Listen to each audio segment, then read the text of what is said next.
Ahoy, me hearties, and welcome aboard the Nightingale. My name is Alistair, and I will be your captain as we begin our journey through Lies of P. So, this is my absolute favorite game ever. Until somewhat recently, it had been Bloodborne. But I decided once the Lies of P DLC came out, and I played through that amazing journey, that I just realized that I greatly prefer Lies of P. So I know the term gets overused a lot, but Lies of P is the perfect example of a Souls-like. It manages to capture what made the Soulsborne series so good while still branching off and doing something on its own.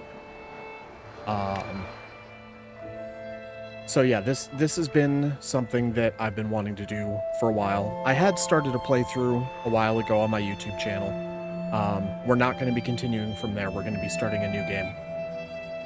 But yeah, I hope that you will all enjoy. For those of you that are not aware, this was kind of an odd concept for a game, because they decided, hey, what if we took Dark Souls and based it off of Pinocchio? So yeah, so we're gonna jump into it and see how that goes. Lady, welcome in. Good to see you.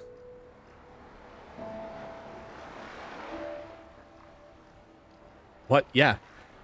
Yeah, this game is about Pinocchio. There is arguments on if Pinocchio is actually in the game, which you'll kind of see as we play, because the main character is simply referred to normally as P, or Geppetto's puppet. But it's a very dark take on the story, and obviously it changes a lot of things. So it's loosely based. Also, I guess before I completely jump into it, how does the audio sound? Is the game too loud? Am I too loud? Is it balanced okay?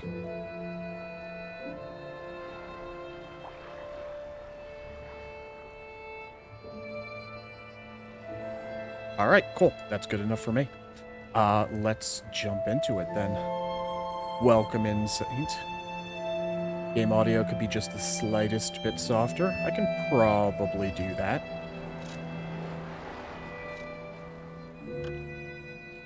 Turn it down by 1. How's that?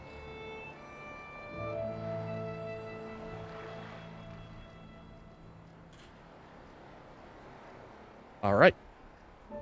So, one other thing I want to say to anybody who may be watching this game that is a Souls expert, or you know, plays these games specifically because game is hard.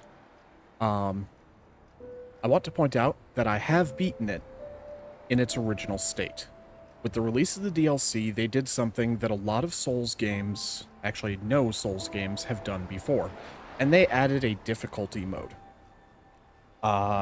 So I'm going to be playing this on the easiest possible difficulty, for the sake of not getting stuck on the same boss for an entire stream. That may anger some people. My choices in the game may anger some people. My choice of weapons and character builds may anger some people. And I'll say right now, I do not care. These games are made to be played how you want. So it's like, who cares? You know? So Legendary Stalker is the hardest difficulty now, and it's what the game was originally made to be played on. That was the original difficulty the game was set as. So I'm playing on Butterfly's Guidance. So a very easy difficulty for players who want a story-focused experience. You can experience the story without being impeded by combat. I've never played the easy difficulty on a new game cycle. So if it turns out to be just a cakewalk, I will bump it up. Is this an underwater game? No. There are no underwater segments in this game. There is water, but if you fall in it, you'll die. Because, he suffers from the I can't get wet syndrome of, protagonists, where, you know, fall in water, instantly die.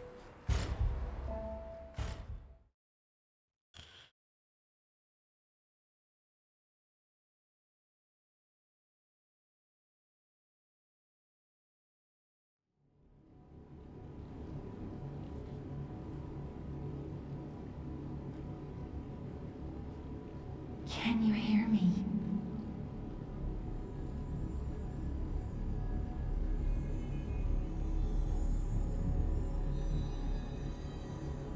Geppetto's puppet. We need your help.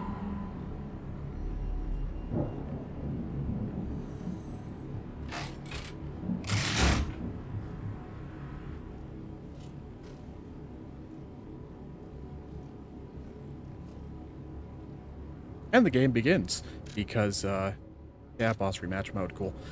Because like most Soul games, benefit item was delivered, what the hell? Oh, right. This game did something amazing that I absolutely love that other Souls games have not done. Because there's always been an argument in the Soulsborne series of, function over fashion. Where do you wear the armor that looks best? There you are. I've been looking all over for you. I guess I'll stay still while I continue to talk. Do you wear the armor that looks best, or do you wear the armor that gives you the best function? This game split the difference and gave you your armor pieces as well as costumes. So how you look cosmetically will never be affected by the armor that you pick up. And because I have the deluxe edition, we start out with a few extra outfits. Also, I'm going to be one of those people, I'm going to be reading some item descriptions. Actually, I'm going to be reading all of the item descriptions, so that might get old at some points, but I like lore, and this game has some good lore. So we will also start out with the Great Venini's signature coat, a high-quality coat designed by Venini himself. It is exactly the same as the coat that Venini is always wearing. With this coat, even you can become the Great Venini. Of course, only I am truly great. Lorenzini Venini, during the Venini Fan Club anniversary. And this coat looks fantastic. We have the Treasure Hunter's hunting apparel worn by the great treasure hunter of Krat. The golden wings attached to these clothes serve as proof of their identity. The hound was the subject of everyone's admiration, so much so that some even aspired to steal his name. Which looks pretty cool. Or maybe. Sorry, I love how easy this microphone is to mute, that way I'm not coughing in your guys' ears. And Armor of the Honorable. Armor once worn by a famed general from an eastern land. Its colors may have faded after countless battles, but it is imbued with loyalty that has yet to wane. Even the most splendid gifts from a powerful warlord could not outshine the memories he shared with his sworn brothers. Those who knew honor know where their true value lies. So I believe this outfit, as well as one of the weapons, and I really hope I'm not getting the game wrong, was kind of like a crossover event with, I believe it was Black Myth Wukong, but I could be wrong on that. Be honest, I kind of hope I am getting it wrong, because tying the devs of Black Myth Wukong to Lies of P makes me sad, because of just the absolute shit way that they acted at the Game Awards when they did not win Game of the Year. And then white shirt, everyday attire that can be worn casually. It is imbued with someone's kind consideration. It is casual attire, but made from a sturdy material. The old man was thorough when it came to his son's clothes in anticipation of the rarest of disasters. For the time being, we're going to wear the Great Venini's signature coat, because it's awesome, and also I love Venini. So we have the Great Venini's glasses. Glasses of the highest quality, designed and made by Venini himself. They are exactly the same as the glasses Venini is always wearing. To succeed, you must first change your outlook of the world. You too can pursue the world that the eyes of Krat's richest man sees. A marketing line for the Great Venini glasses. Ooh, fancy. I generally don't wear things on my face, though. Illusory emerald glasses. Glasses crafted with gems. It is popular among collectors because of its unique color. Jewel glasses that was among a certain alchemist's collection. You may see illusions if you look beyond the emeralds. So fancy. And then, because why not, Midwinter Night's Red Nose, a nose to celebrate Krat's winter festival. The reindeer's red nose showed the way through the foggy night. Venini loved the guiding reindeer so much that he hung a marvelous red nose on the tram on the day of the winter festival. The reindeer team soaring across the sky soon became the symbol of Krat's winter festival. So yeah, could absolutely cosplay as Rudolph. But no. Mask worn by those preparing for the festival. Masks worn by those preparing for the festival on a summer night. This is a special commemorative mask for people enjoying the festival earlier than everyone else on its eve. The workshop also distributed special commemorative masks when it introduced the Parade Master in anticipation of the approaching Grand Exhibition Parade. The following is a quote from an unnamed masked person. To all those who have come to Krat, I bid thee a chilly and captivating parade. So, you know, we could look like this the whole game. What do you guys think? Yeah? Yeah, good look. Yeah? I'm not seeing any denials, so I mean, I guess you guys must really like this one, huh? Nah? Yeah, okay, I guess you're right. Alchemist's hat. A hat often worn by alchemists, a necessity if you are trendsetting celebrity in Krat. Lofty humans use dignity and grace to elevate themselves. True elegance does not need a sword to conquer an opponent. Ooh, very fancy. Again, I still generally just don't wear things on my head that terribly often. Treasure Hunter's Mask. A mask worn by the greatest treasure hunter in Krat.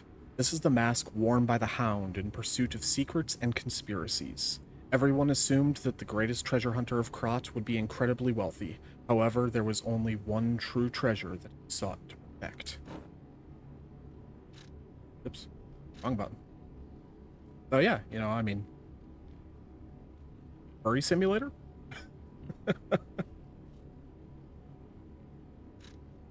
Winter Festival Peaked Hat. A red peaked hat worn to celebrate Krat's Winter Festival. It is said that the benevolent saint gives presents to good children. They say the saint knew when children lied, yet he still loved the world full of such lies. Nah. I swear to God, we're going to get to the game here in just a second. Ernest Reindeer's Antlers. An antler headband accessory worn to celebrate Krat's Winter Festival. The Ernest Reindeer flew with the saint and his gifts across the silent night sky. It is said that children who received gifts from the saint draped their treasures over the reindeer's antlers. Following tradition, the people of Krat hung their fruits of an appreciation on the winter festival tree.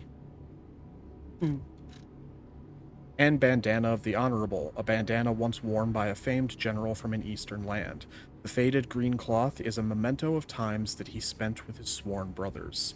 The sworn brothers never forgot the oath that started it all. When everything is over, they shall once again stand under the blossoming tree and raise their glasses to brotherhood. So this is the headpiece that goes with the, this armor. And I guess just to show off the whole thing, there's the full outfit of the treasure hunter. But as I said, Venigni's signature coat, God, he looks good. All right. And slowly moving on because I can't sprint during this portion.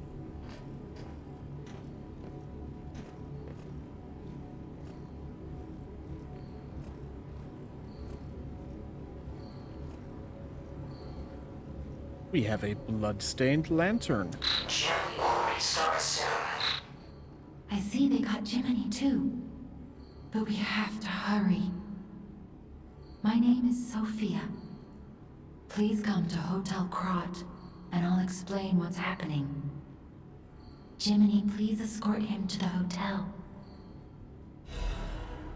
Monad's lamp. Look, a new item to read. Increases brightness on use. A small lamp with a cricket guide puppet inside. It illuminates the darkness with a faint light. Do not be afraid, even if you get lost in the fog. The cricket guide will be with you. Yeah.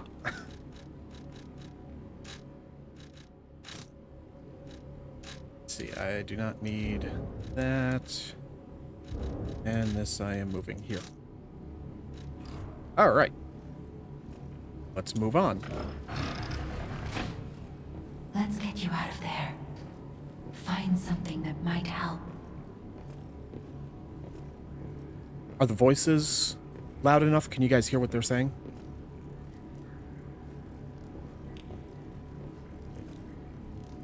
But the streets are not safe. Arm yourself with one of the weapons over there. Excellent. It'll be helpful on your way to the hotel. Alright, so this is basically where you end up kind of picking a character class. So, Path of the Cricket, Balance. Path of the Bastard, Dexterity. And Path of the Sweeper, Strength. Balanced combat style with both power and speed. Quick and nimble combat style for striking the enemy's weak spots. A heavy combat style that cuts down enemies using great physical strength. I am going for the Path of the Cricket. Destination Hotel Krat. Recommend escaping from this location. Recommend all you want, Gemini. I have a new sword to read.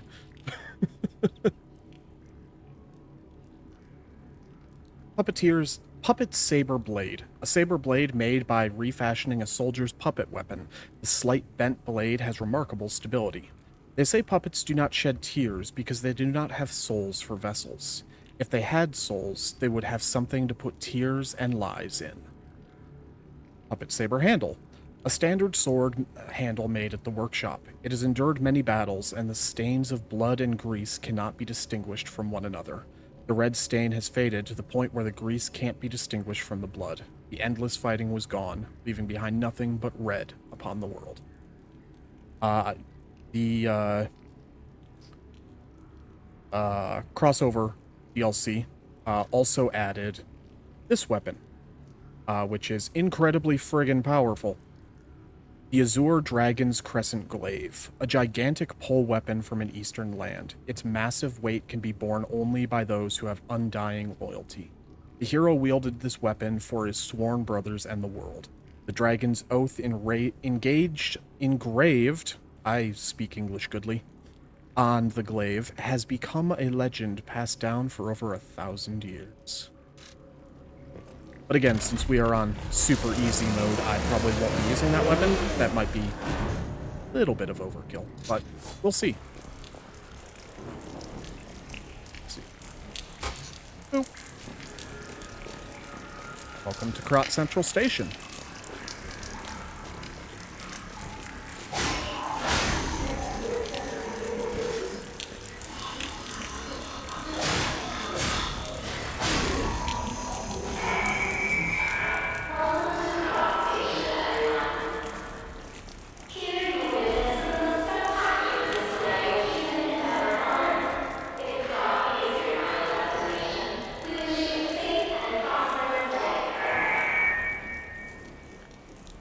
So, for those of you who are here in chat at the moment, you guys get to decide the future of this entire playthrough. I'm going to be reading every item description. Do you want me to read each individual item as soon as I pick it up, or build up and then read items at, have like specific intervals? Which would you prefer?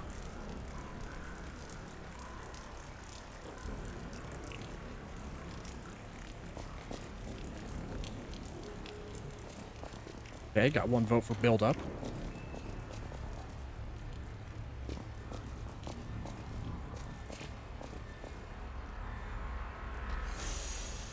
Maximum numbers of pulse cells has increased. Alright, we will build up and hope that we don't forget anything. The one exception that will be to that is whenever I pick up lore notes and documents. Those will be read immediately. Krot Grand Exhibition 18XX. Those things disappear way too fast. Witness the greatest show on Earth. Experience the future of the world.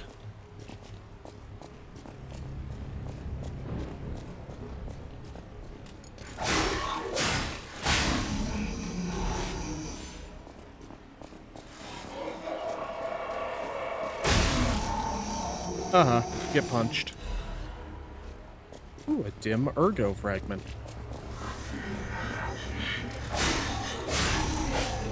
So if any of you are familiar with Souls games and how they work, Saint, I know that you've played quite a few of them. You kill enemies, and you can see in the upper right-hand corner there, is that just not going to disappear until I... Oh, can I turn that off? I don't want those tooltips there. But that is my ergo count. Ergo is basically this game's version of Souls or Blood Echoes or Runes or what have you. No, don't think I can turn those off.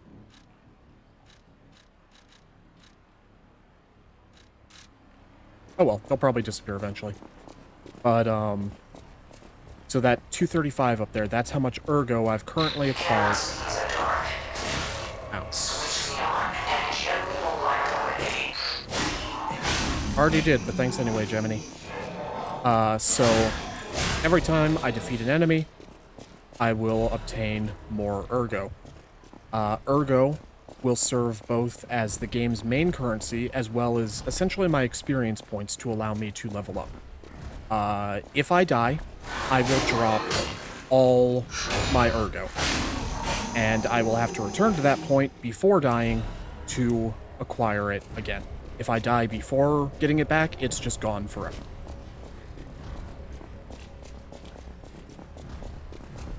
Don't die then. I'll try not to. I have never beaten a Souls game without a death. However, we are on Super Baby Bitch mode right now, so maybe I can. Or the term that Morgot coined in my friend Cannoli's chat when I was talking about this, Colossal Man Baby mode. Because Cannoli likes to play, or not play, but like when things like the Game Awards or the Konami Showcase, things like that, or Konami Transmission, the announcements for upcoming games and everything come out, Cannoli likes to live stream those. Hold on just a second. If anyone finds this note, please get out of the station and run. Be sure to steer clear of the waiting room. I saw a huge puppet smashing people to death in there. I locked the door, but I don't know if that'll work. At least it should stop people from randomly coming in. I'm going to die soon, so I want to help you, even if it's not much. Please survive. anyone. So, there was a game that got announced. I believe it was Mortal Shell 2. And he was really excited about it. And so he had a pretty, excited reaction to it. And then he uploaded that on YouTube as a short. And one of the comments that he got on that video was just somebody saying, "Colossal man baby reaction." Which prompted Cannoli to go back and rewatch his video. It's like, did I oversell this and everything? It's like, no, I was just showing excitement because I was hyped about a sequel to a game I enjoyed. And so it kind of just became an inside joke there of it's like, no excitement, monotone only, cannot be happy. So when this DLC came out and I told him I was also playing through it, I told him that I was playing on easy mode, but I supposed I should probably call it Colossal Man Baby mode. So just, it just became a running joke there. And in true Souls fashion, we have now unlocked a shortcut back. But, I've got to kill that guy.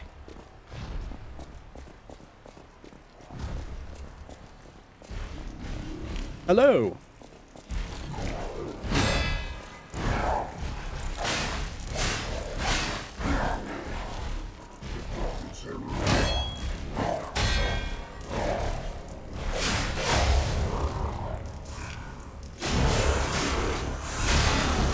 So part of the reason I decided to play this on easy for the stream was because a lot of the combat relies on what they call perfect guard, which is basically parrying, and I've never been good at that kind of timing. So again, I don't want to just die and die and die and die and die over and over again and never get anywhere in the game. I want you guys to experience this game's story, not me struggling on a boss because I have to prove something about my ego. A key once held by Krat Central Station Puppet. It opens the front entrance of the station. The station puppet fulfilled the duty imprinted on it. Its last duty ended with bloody violence.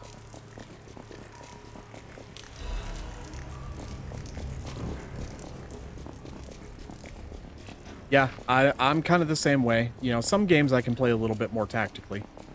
But, I can block just fine, but doing the perfect block. I did manage to land a couple of them during that fight. If I ever get a perfect block, you'll see the enemy's weapon turn red. Because if you perfect block enough, you can actually destroy the enemy's weapon, significantly weakening its damage output.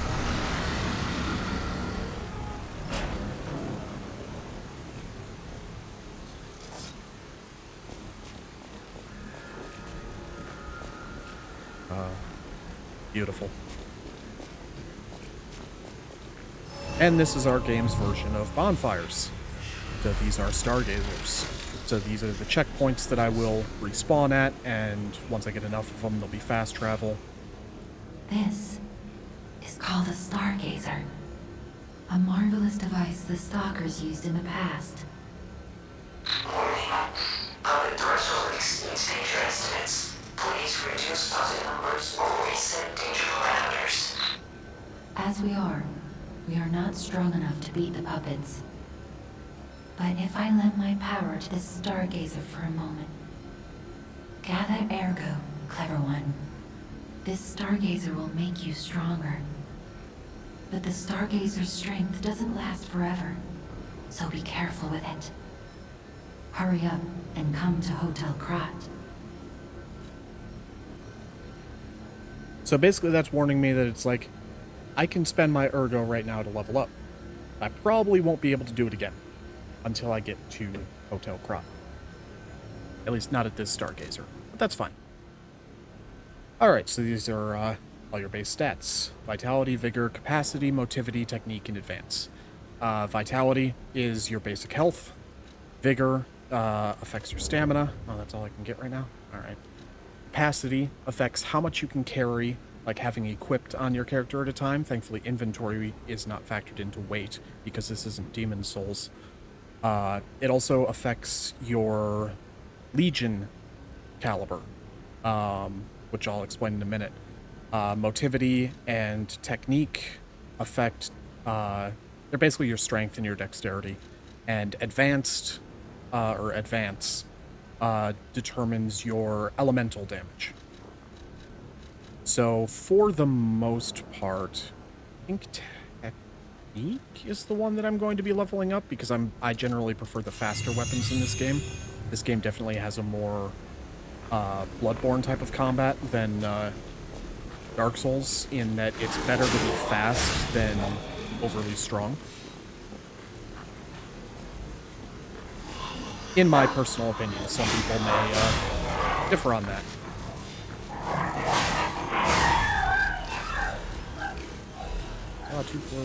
Oh yeah, so that's why I brought up Ergo. These Ergo fragments that I'm picking up. Basically, that's just extra Ergo that I can break to just gain a specific number of Ergo. Welcome to the city of Krat, in honor of Valentinus, who erected the cornerstone of origin. I wish those messages wouldn't disappear so fast.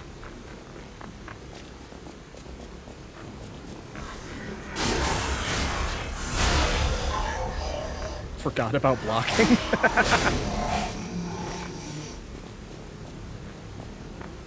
Yeah, you and Cannoli both.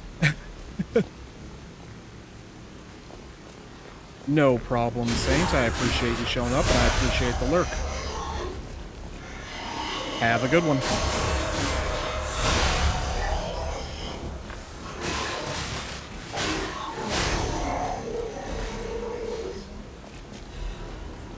So yeah, I was going to explain Legion. If you look in the lower left-hand corner where it says left arm of steel and then there's a yellow bar, my robotic puppet arm is called a Legion arm. And there's a bunch of different ones you can get through the game. Though less than I would like, because I really enjoy Legion arms. That will have different effects and different ways that they can help you in combat. At the moment, all the left arm of steel does is it just delivers like a devastating punch. Like this.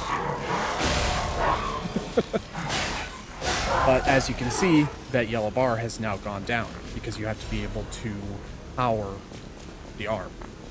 So increasing Legion will increase that bar and how many times you can use it. Krat Times, issue 183. The Krat Grand Exhibition has been delayed. This decision was made to protect the citizens until the puppet frenzy that has recently paralyzed the city is under control. The occurrence began on Rosa Isabella Street, resulting in hundreds of casualties. While the cause is still unknown, the number of casualties and the scale of damage are both growing. As the crisis dragged on, the Workshop and Vanini Company, Krat's largest puppet factory, announced that they would offer emergency supplies to citizens and do everything they could to alleviate the situation. A task force is investigating the possibility of a fatal loss of the Grand Covenant, which is the control protocol of the Workshop's puppets. However, there is no quick solution as of now, with the puppet frenzy resulting in more casualties. As the city braces for a resurgence of the petrification disease, the citizens were advised to stay indoors for their safety. However, many citizens are trying to escape through Krat Central Station, intensifying the general chaos. Speak of the Cannoli and he shall appear. What is up, Cannoli? How you doing? Good to see you, man. Since I finally have somewhat learned to be a decent streamer.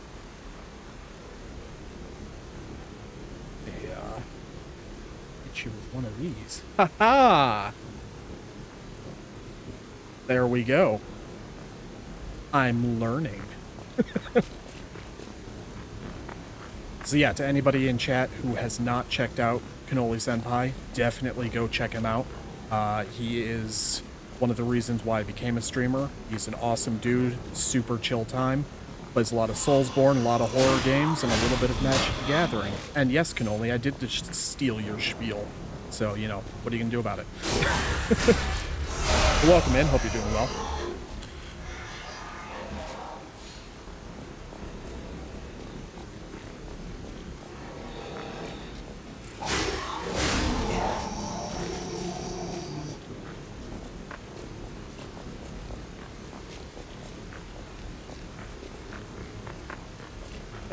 Dead end. What am I going to do about it? Oh, nothing. Just point out that the game's audio is doubling. There, now you have that to think about. Is it?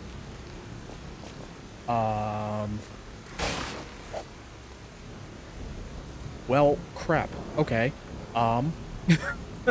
Yeah, I do definitely have that to think about. Why is that happening?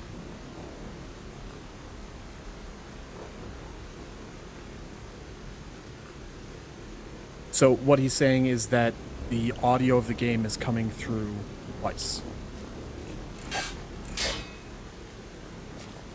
But it's coming through twice at, like, the same time.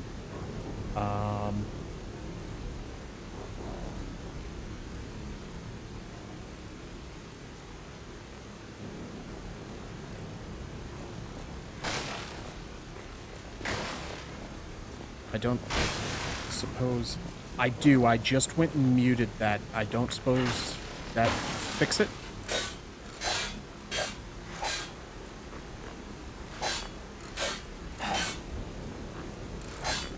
No.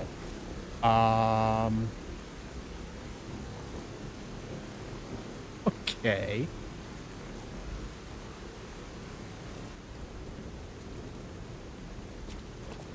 Okay,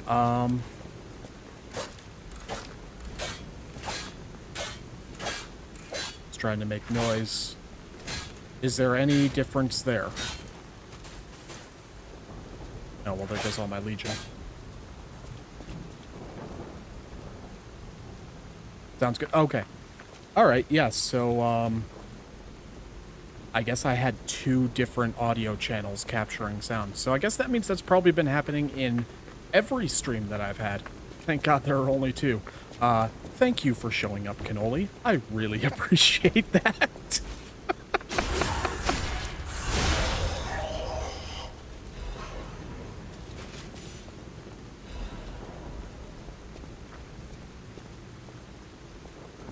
Well, also, you know, there's a big difference, you know, since you stream mostly on console, there's a lot less, to my knowledge, a lot less you have to set up, but then also a lot less customization options. I have a separate program open on a different monitor, that is, there's a lot. I definitely wouldn't be here if Cannoli hadn't sent me basically a freaking novel of how to get everything set up. Which that also reminds me, because I want to.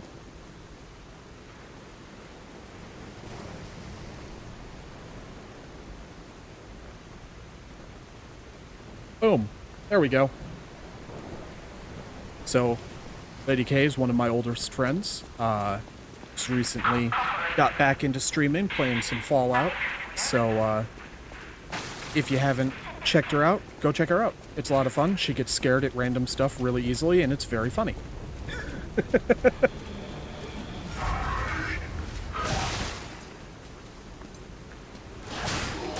I mean, you can decide to take that in a poor way if you want, but you are one of my oldest friends. You know, I met you when I was very young, so, you know. Ow, rude.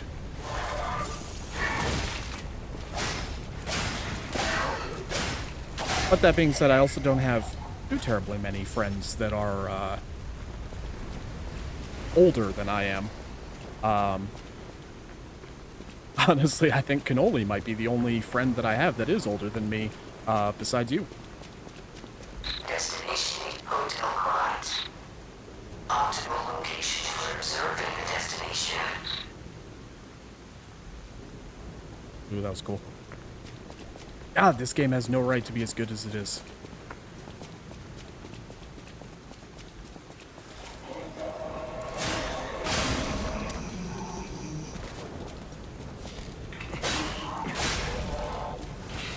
Ugh. Nope.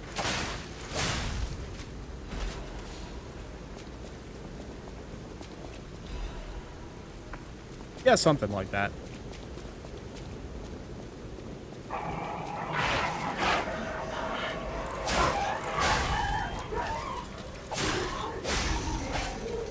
And it has been a minute since I played the opening of this game.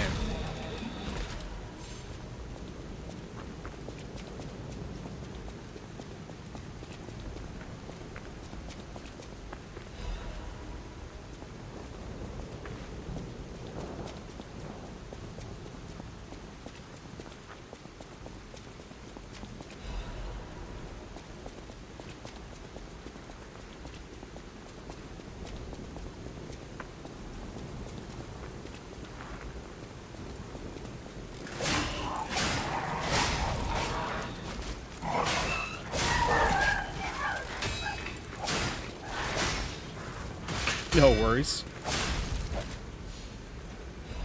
Now that I finally figured out how to get it set up, and by finally figured out, I mean Cannoli told me how to get it set up, I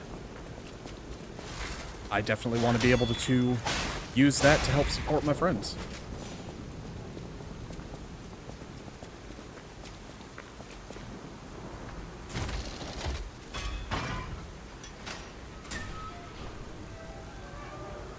And shortcut unlocked. A powerful parade puppet is blocking the entrance, and that's the only way in. So please, be careful.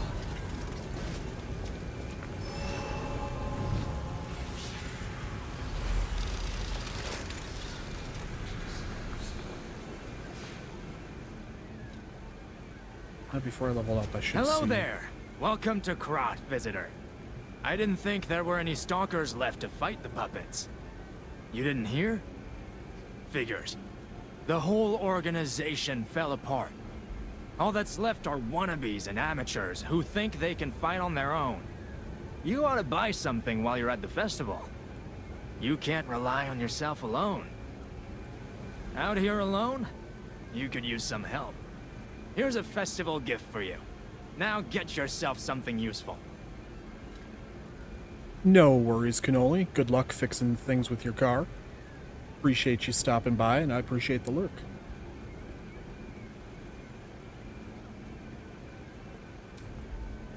I have not played Plague Tale, no. I recently watched my friend Elvish play through it, and wow, that's a sad game. I think he just started recently playing through the sequel to it as well. Alright, so we could get some throwing cells. Unlike other Souls-like games, the throwing items in this game are insanely good. And this is where you can also buy the other weapons that you did not choose in the beginning. I'll come back and buy them later. For now, I want to level up a bit. Some more stamina. Always good to have stamina.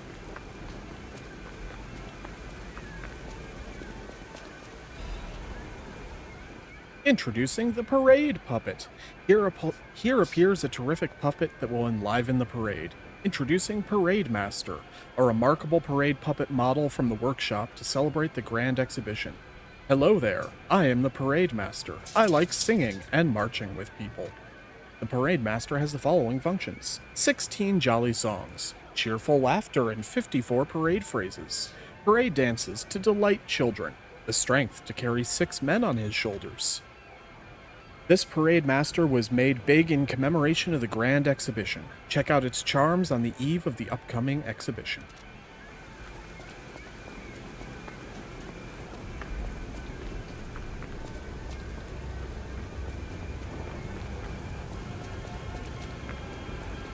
Alright. Well, let's find out if I'm about to get my first death. You don't trust him?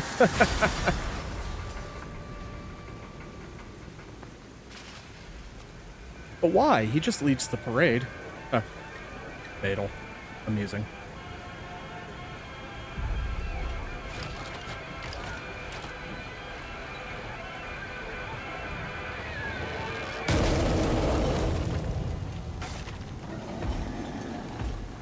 What, this guy? You don't trust this guy?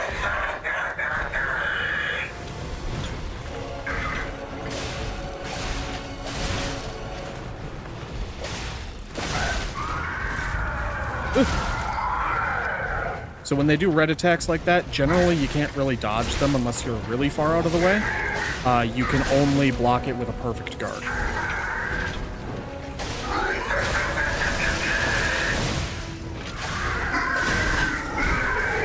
Second phase.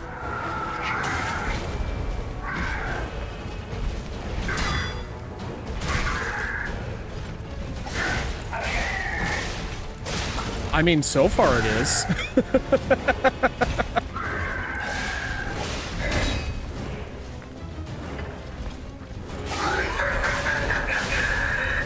Y'all ever get so angry you rip off your own head and use it as a club? Yes.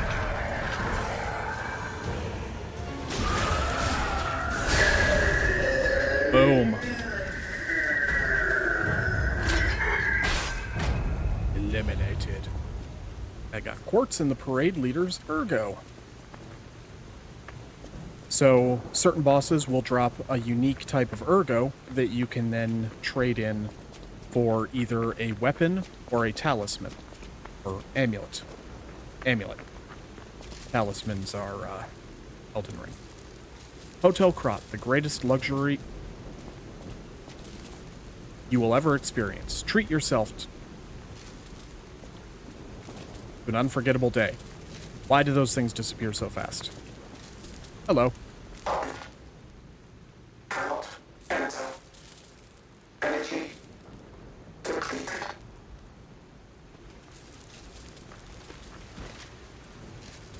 Oh, bummer for you, man.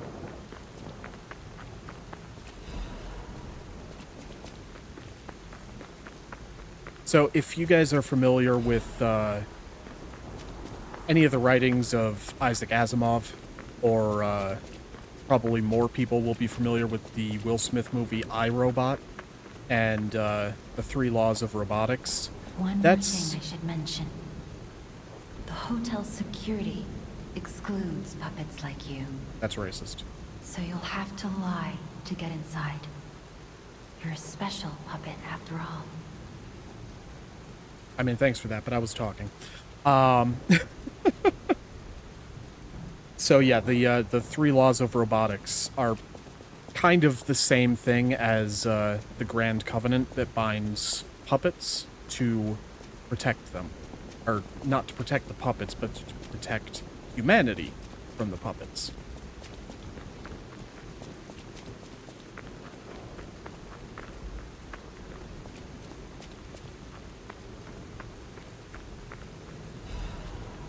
So I believe that there are more rules in the Grand Covenant than, well, actually, because I think there's only 4 rules or laws for the Grand Covenant. And the thing that most people don't know about, or at least forget about the 3 Laws of Robotics is there's actually 4 laws. But everyone forgets about the 0th law. Which, yes, that is how it is pronounced. Because it is rule number 0, and it is the one that comes before all others. Welcome to the Sanctuary of the Grand Covenant.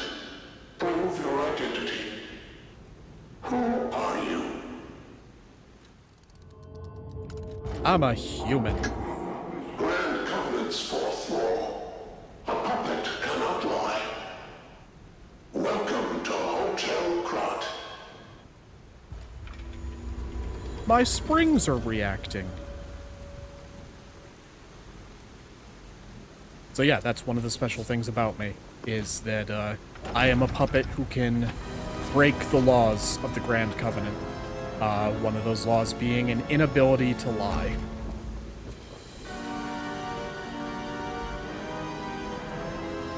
Hence the title of the game.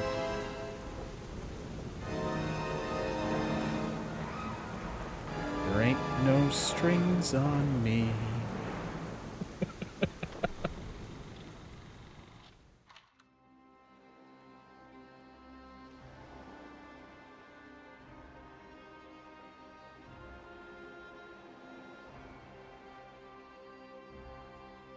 And for those of you thinking that the one shot there of that tall ship is the only reason I'm playing this game, shut up, that's not the only reason.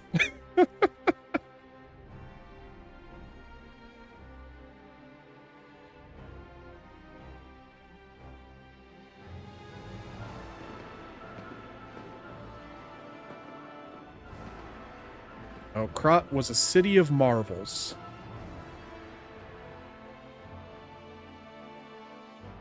Creation of the puppets brought them into the future and made things very, very useful for them.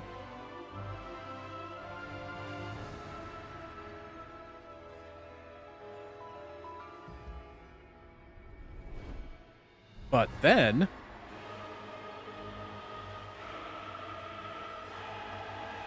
something happened, and it triggered the puppet frenzy. And all the puppets turned against the humans. And now this city of marvels is a city of the dead.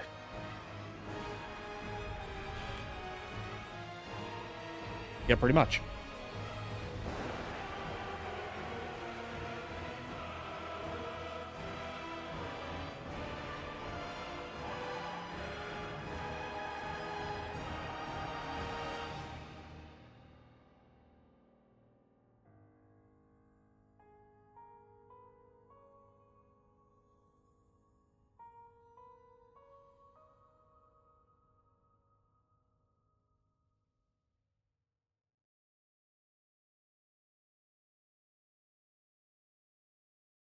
Yes.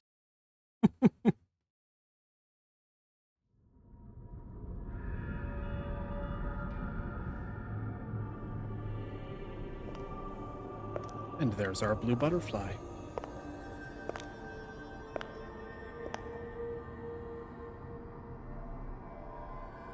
I'm so happy to see you. I am Sophia. I've been waiting for you. Searched all over the city of Krat to find you. You must have questions. Geppetto will have answers, but we have to find him first. He was last seen on Elysian Boulevard. All of Krat is dangerous for humans, and that neighborhood is one of the scariest. Please find Geppetto on Elysian Boulevard. I'll explain more once you find him. Look at Gemini. I think he's in shock. Gemini is fine. That's proof you're broken. The real Gemini isn't so calm. I'm no inventor, but perhaps I can fix him. Or perhaps he'll fix himself in time. Wait, take this pocket watch.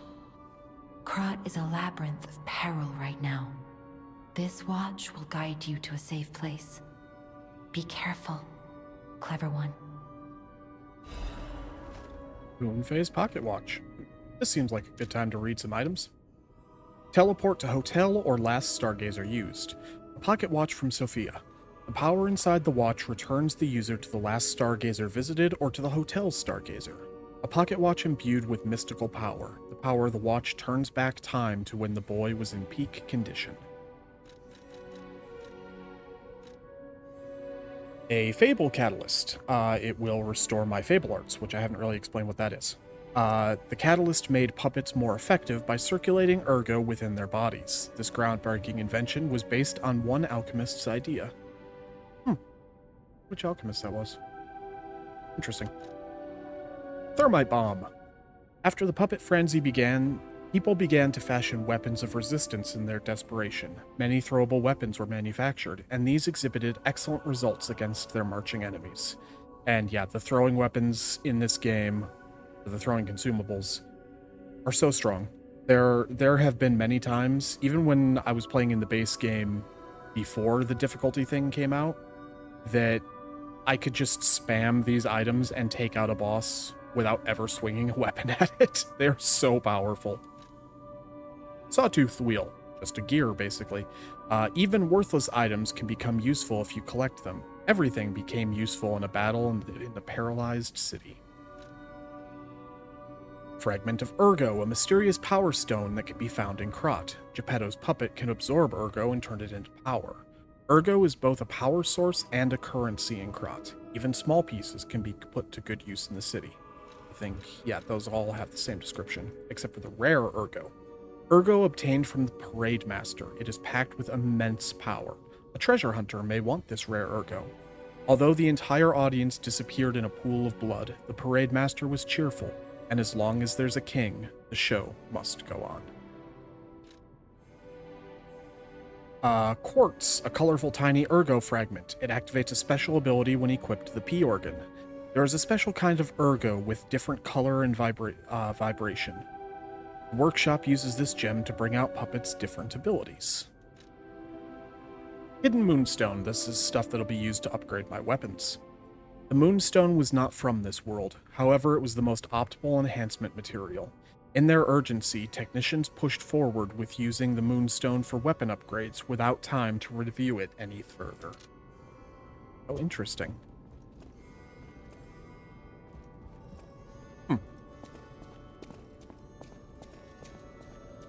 Welcome to Hotel Krat. Thank you. My name is Polendina, butler to Lady Antonia.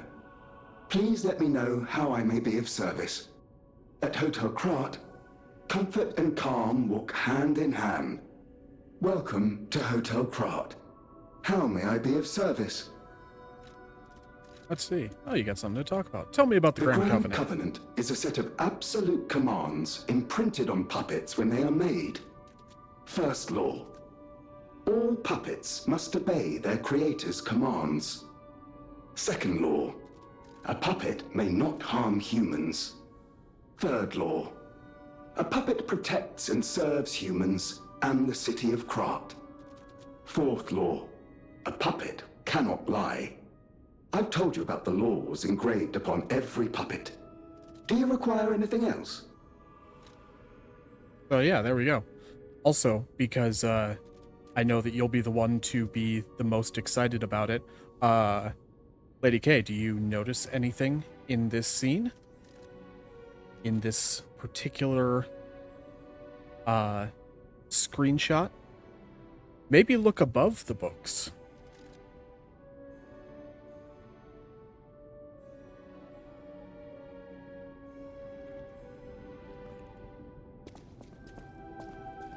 Who's that up there?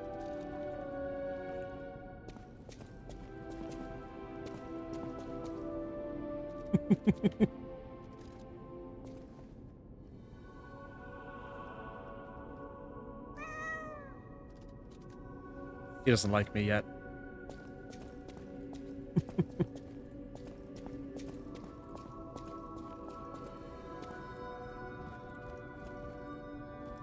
I think the cat's name is Spring. I can't fully remember. I don't think it's said in the game, but Canola recently sent me a video about some, like, kind of hidden secrets in the game. And one of the things revealed the cat's name. Hello. Unexpected guests are welcome. We don't insist on reservations. I am Antonia, and this is my hotel. Welcome. Oh, I knew from the moment we met that you're Geppetto's puppet. He might have a few loose screws, but Geppetto's skills are undiminished. It's a shame. He took off for Elysian Boulevard, and he never came back. If he doesn't turn up soon, we'll have to make a new coffin. Oh, I forgot. I was keeping this for him.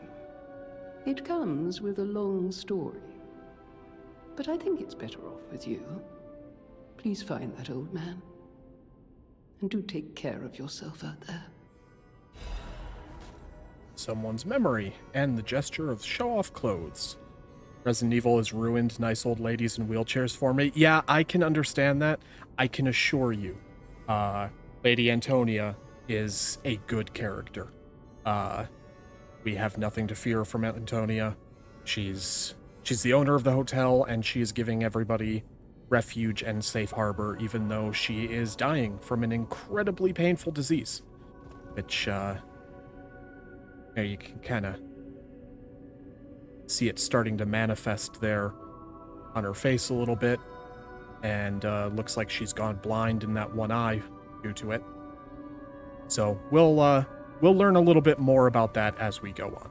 People have no idea so many secrets are buried in Krat. Thanks for keeping me company. What are you curious about? That's fair. I mean, I'm very open to being suspicious and theory crafting and all kinds of things. So, you know, you are welcome to keep your suspicions. Maybe they'll prove true. Maybe. I see you're here. That means you can lie.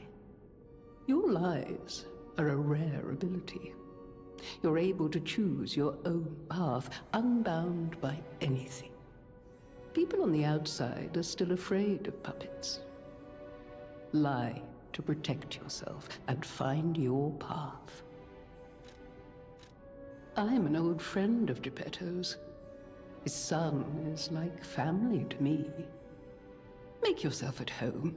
You're always welcome here at the hotel. If you have any questions, ask my butler, Polendina. Alright, let's check out these sweet new clothes she gave me. Someone's memory. The uniform of a sophisticated and dignified boarding school. These clothes have been worn before. Uniform of a boarding school famous in Krat. The initial M is engraved on an elegant brooch.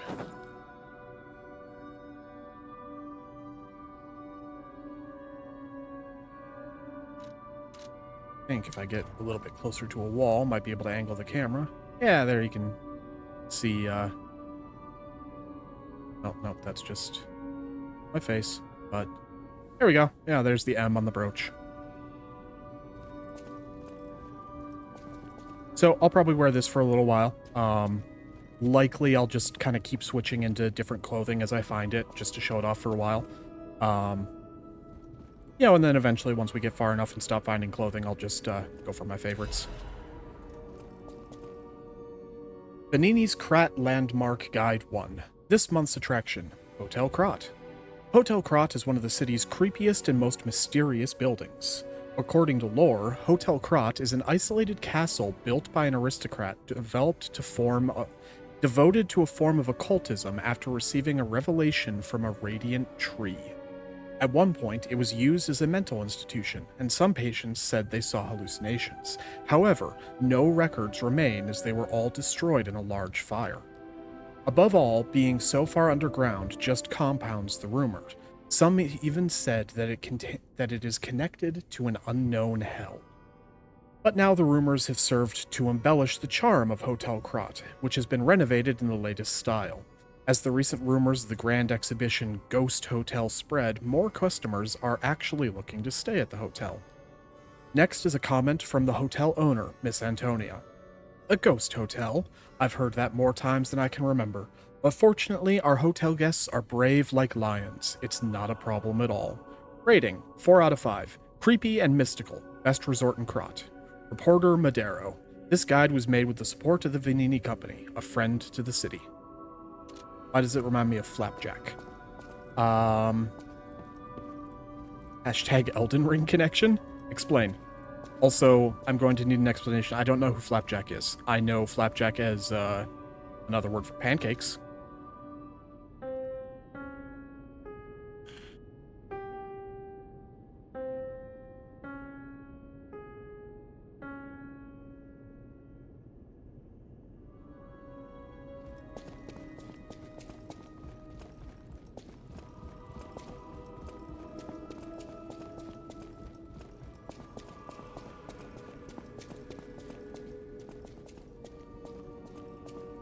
This is my favorite character. I love her so much.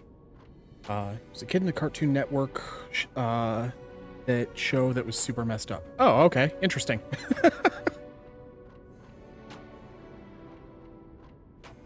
I don't know if I managed to actually mute my mic during that cough, so I apologize if I didn't. But this is Eugenie. She is your weapons crafter, and she's just super adorable and amazing, and I love her. I heard about you from Geppetto, but to see you in person... Wow. You should take this. Geppetto left it with me. Oh, Radiant Tree. Okay. Yep, I get you. Yeah, I can see some connections between the Erd Tree and the tree they are referencing here. And just like that, we have the best Legion arm in the game. The puppet string.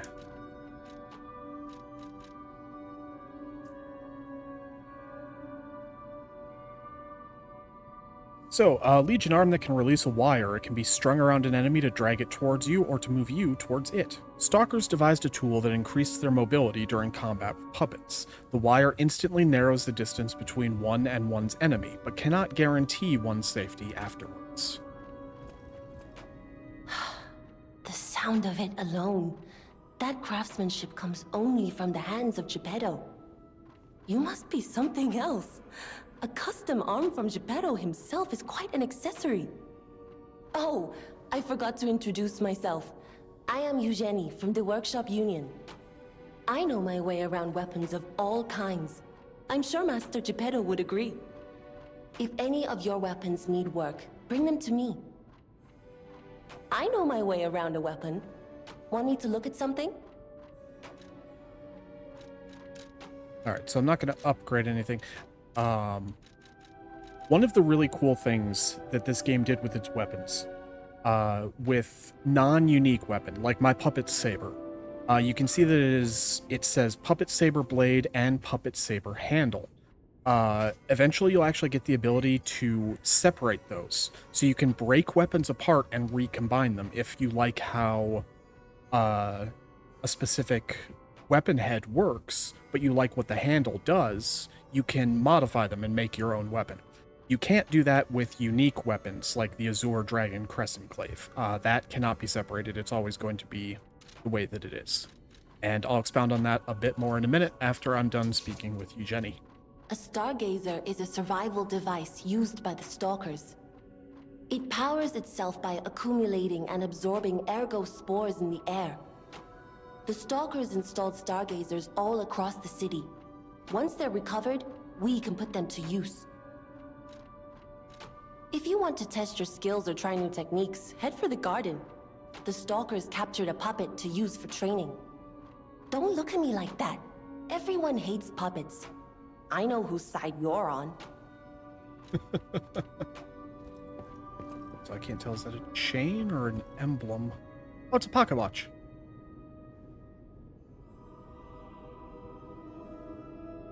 Oh, nice. Oh, she does have an emblem, though, kind of like on her... Oh, okay. I think that is the symbol of the Workshop Union, which is essentially just the Masonic compass. And she likes cats. I organized this place according to the rules, so don't touch anything, Eugenie.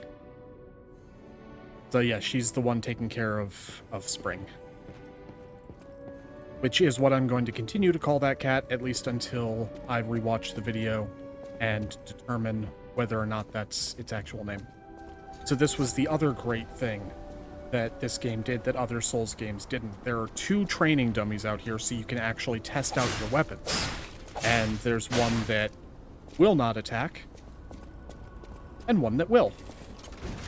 So they provided a training ground, and it's such a useful thing. Great fortune to all visitors, rest for all travelers, blessings to all friends. Ah, this place is gorgeous. I mean, this whole game is gorgeous. Even the disturbing areas are just hauntingly beautiful. Suppose I should, I don't need to activate it, it's already activated.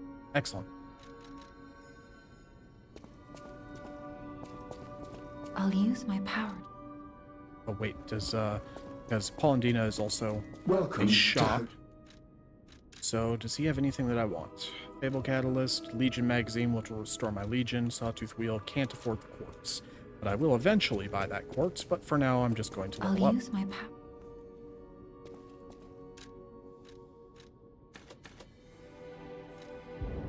Kind of particular about my stats.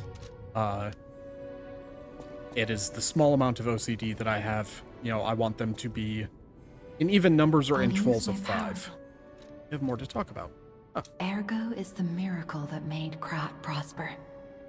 Without Ergo, there would be no automated puppets to make Krat wealthy. When you move, you tap into the power of Ergo within you. Gather more Ergo, It will make you stronger. Tell me about Monad's lamp. In the folklore of Krat, a cricket often acts as a guide. That is why these automated models became popular. But Gemini is unique. He's more than just a guide. As you get more familiar with Gemini, you'll see what I mean. All right. So there is more to the upstairs area of the hotel, but there's nothing that I can really explore or deal with at this moment. So we are going to move on and get back to the game.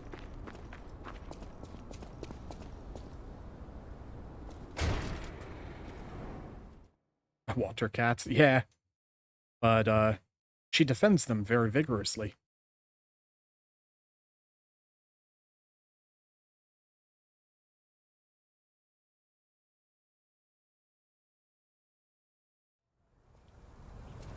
Eugenie is just awesome. I love her as a character. Alright. Oh, hey, cool. All the guide tips disappeared from the side of the screen, so I guess that was only during, like, the quote-unquote tutorial section of the game.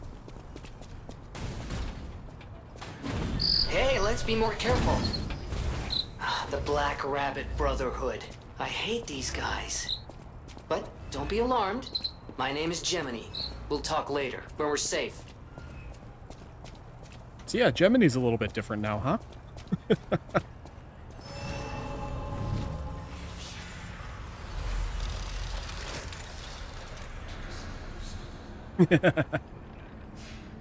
He's been repaired. I'm Gemini, your friendly puppet guide. Or friendly guide puppet? I don't know, one of those. I'm also a friend of Sophia's. Last time I woke up, Sophia was there because she woke me up. But I'm sure there are still other memories in there. Sorry. Must be the shock. Bear with me, and I'll do my best to guide you. Or possessed. Yeah, so that's one of the things that's happened very, very rarely with some puppets. Gemini is one of them. I'm another. That they become more unique. And essentially, they gain sentience. I believe it's referred to as developing an ego.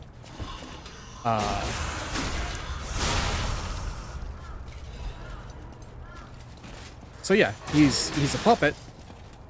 He's not really much of a threat because he's a cricket in a cage. But yeah.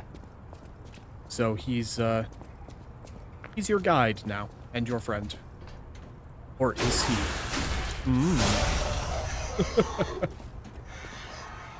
Right, I was going to explain a little bit about Fable. So the 3 bars underneath my health and stamina, those are my Fable charges. And each weapon has what are called Fable Arts. There's one attached to the handle, and one attached to the blade. So, for example, the blade of the Puppet Saber, I can use 3 charges of Fable to slash an enemy in front of me multiple times.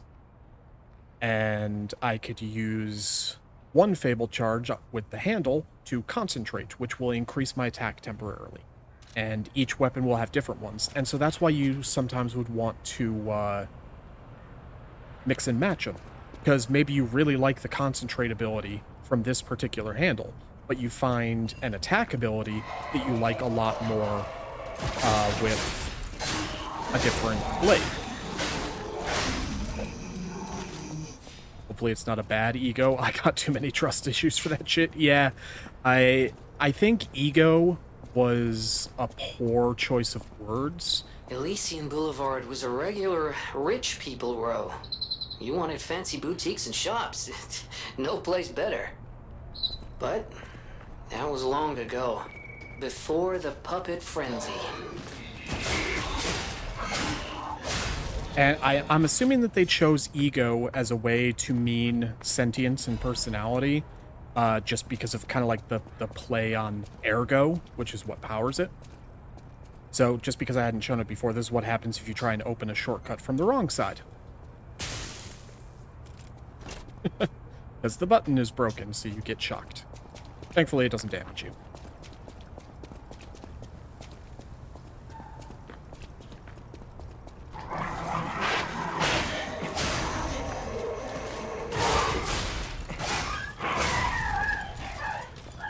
Get over here.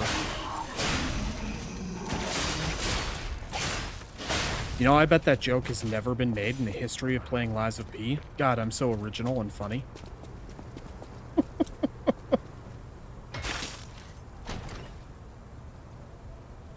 What do we got? A Lada F-150 frame. Hey, I found a Ford truck. Awesome. I think I will equip that. So, these will serve as your armor pieces.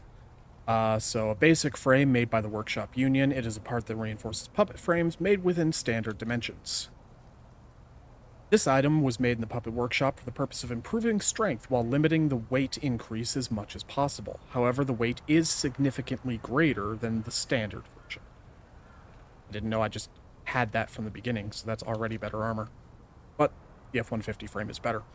A made-to-order item specific to Lada, the Puppet Parts Workshop. It has been used for a long time, so despite being heavy, it is reliable.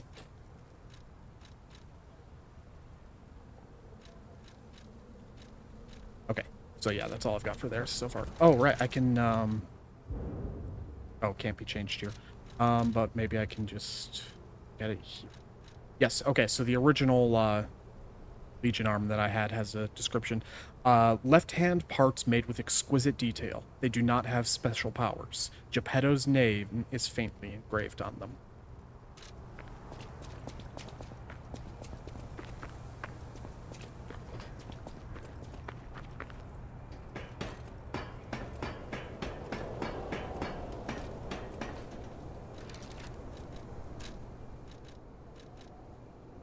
Throwing cells. Excellent. Hi.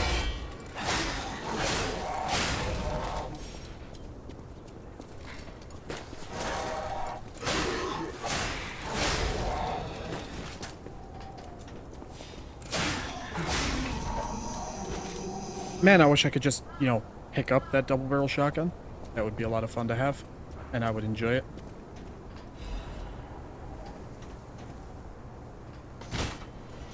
Sawtooth wheels are pretty much the only not like super strong throwing weapon in the game. They're more used as like distractions, like if you want to attract one puppet from a group instead of you know, aggroing them all at once. Guess I can backstab this guy.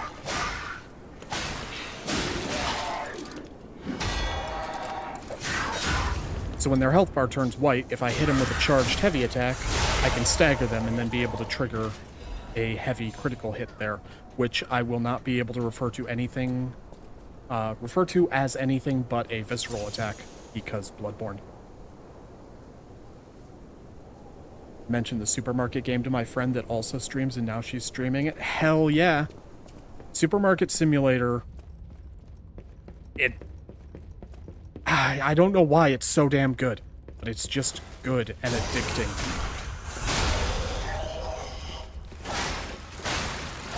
It's been hard not being able to play that game since my stream. I heavily considered streaming it again today, but I just really felt with starting some Lies of P.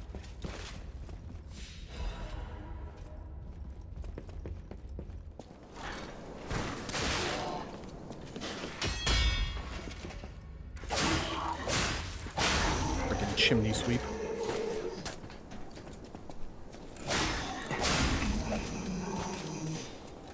Also, just out of curiosity and to show you guys a different weapon, I'm gonna toss this on for a minute and just see how much quicker this is going to annihilate things. Well, not that much quicker, to be honest. And maybe I'll rock this for a little bit just to kind of, you know, just switch it up, have a little bit of variety. I've been told it's the spice of life.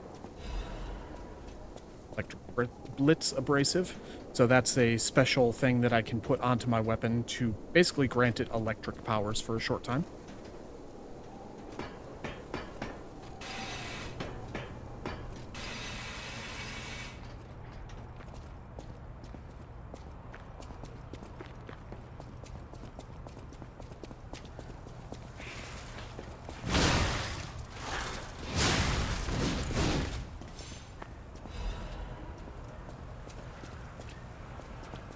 This is the area of the game where I get turned around the most. I don't know why I've never been able to get a good grasp on Elysian Boulevard.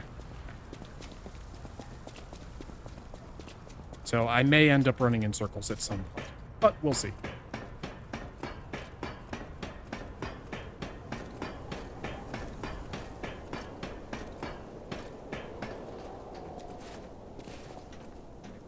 Didn't mean to jump there. I forgot I was already sprinting.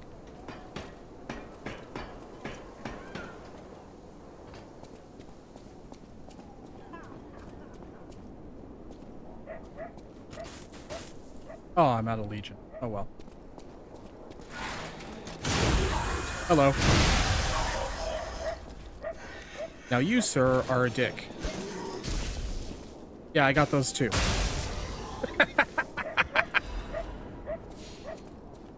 Told you those things are strong.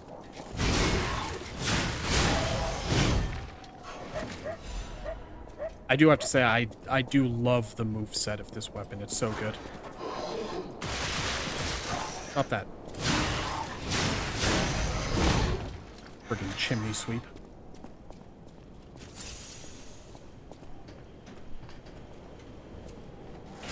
Hi.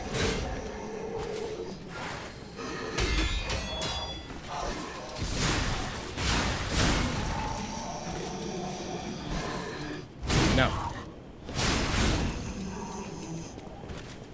You get.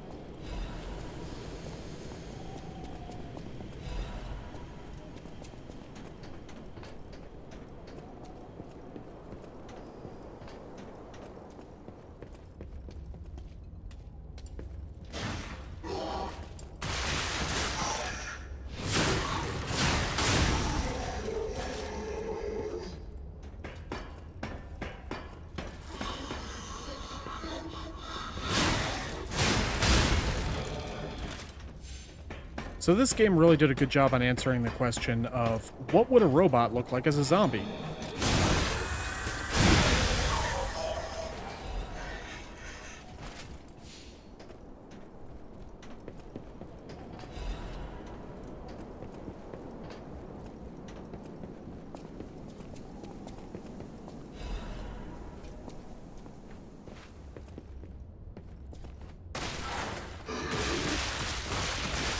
God, I hate the chimney sweeps. Really, I just hate anything that spams moves over and over again. I also hate this guy. I'm gonna start out giving him one of those.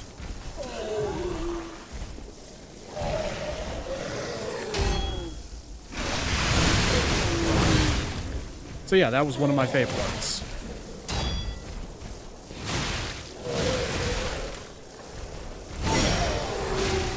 Hey, neat.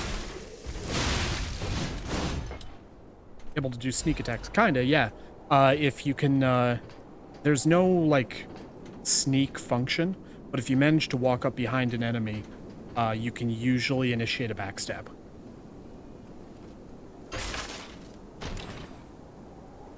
And that ping noise that happened while I was fighting him, the item that I have assigned that has the X button over it, that looks like a little cell of lightning, it's highlighted in red. Those are my pulse cells, and basically that's my healing ability in this game. And when you're out of them, dealing enough damage, you can actually earn back another pulse cell, which is really, really cool. And got our first amulet. The Life Amulet increases max hit points.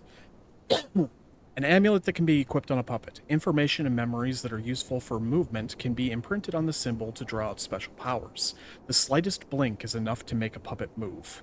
Puppets do not have life, but is more than enough to move them. Oh, there we go. My health has increased slightly. I'm just gonna trigger this Stargazer, but there was an item behind me I'm going to go get. Another function of the game I forget a little bit. Above the picture of my weapon, you can see a bar that's about half full. That's weapon durability. But you get this fancy grinder, so you can just repair your weapons on the go, which is very nice and helpful.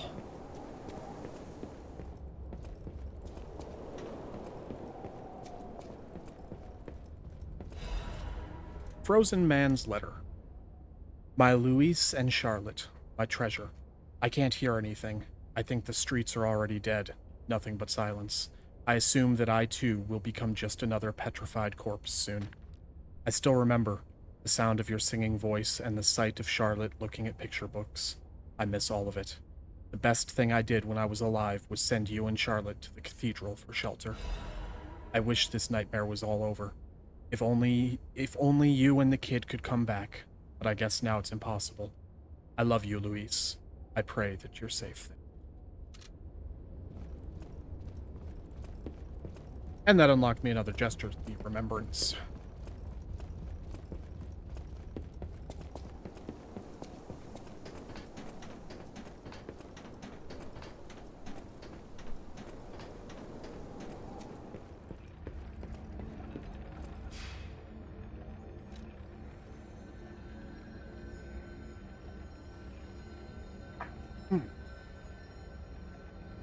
Stubbed my toe on my desk. Ah, that hurt.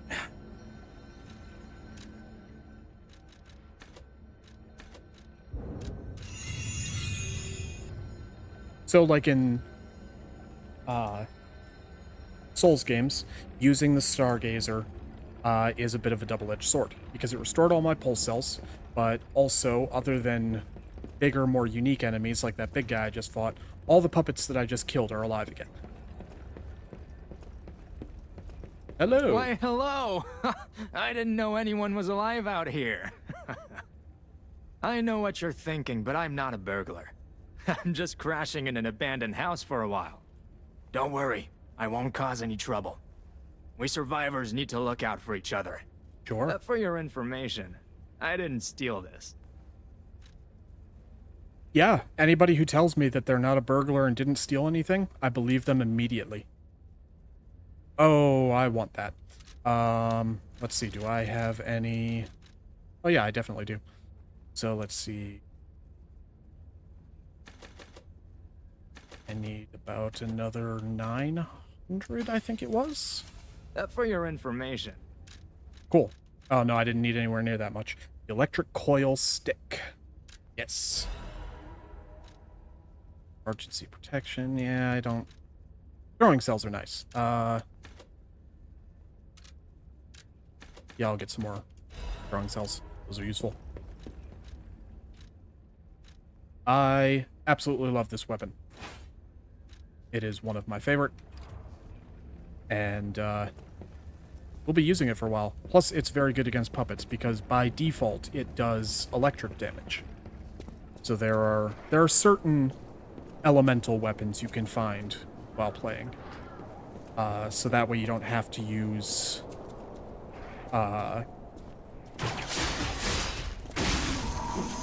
whatchamacallit? The coatings or the greases. They just will automatically start building up electric damage. Also, fun little Easter egg here for anybody who is a fan of a certain detective.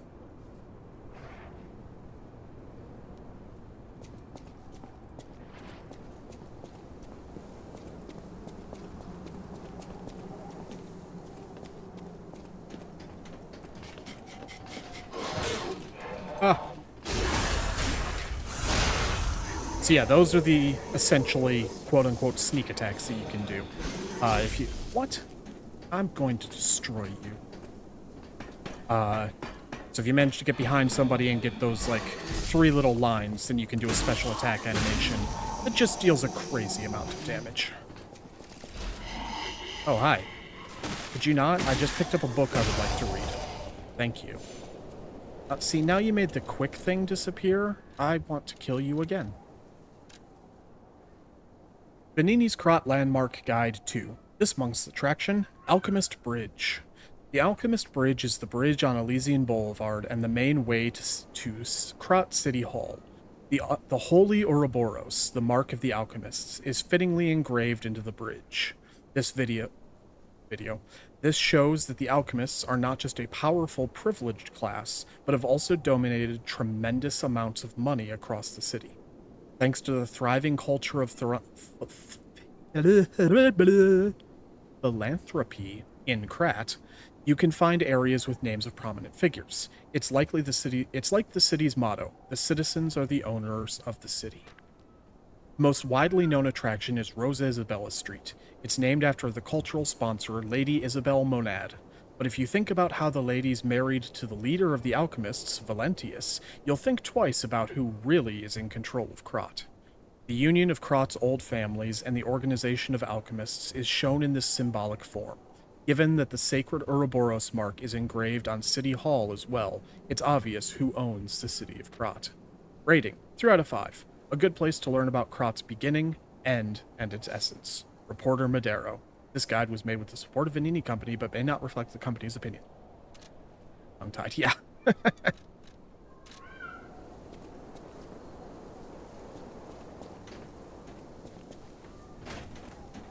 Wait, I can sense something Butterfly, kill it!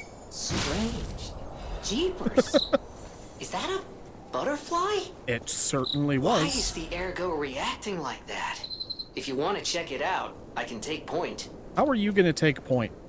You live on my ass.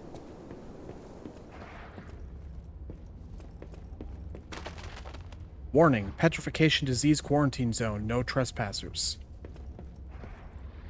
Everyone is a patient or a lunatic. Do not speak to them. My poor baby.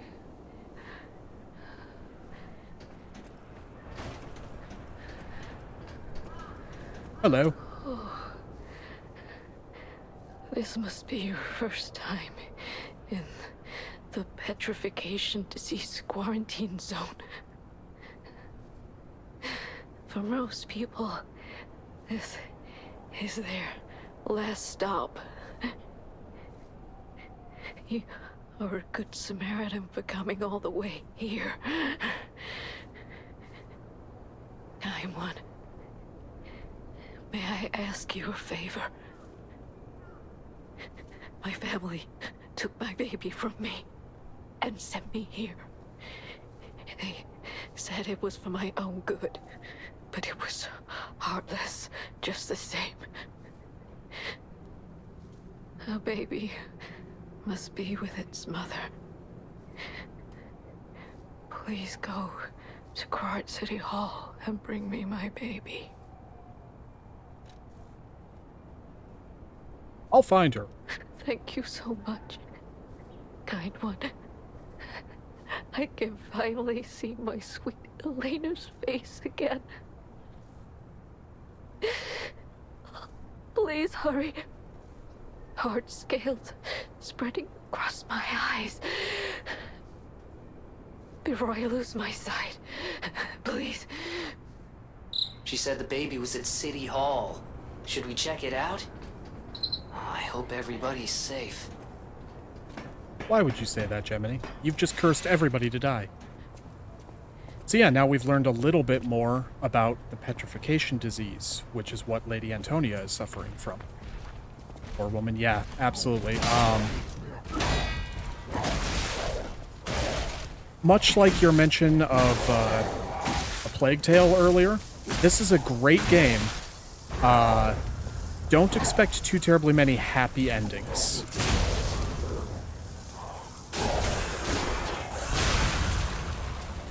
Police Padon.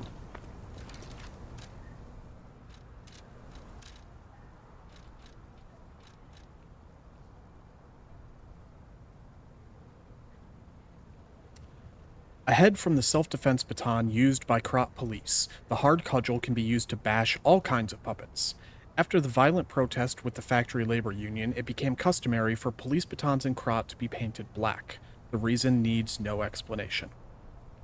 And the handle. Do not ever rob a police officer's home. You won't go to prison.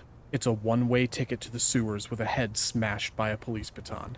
The advice of a retired petty thief.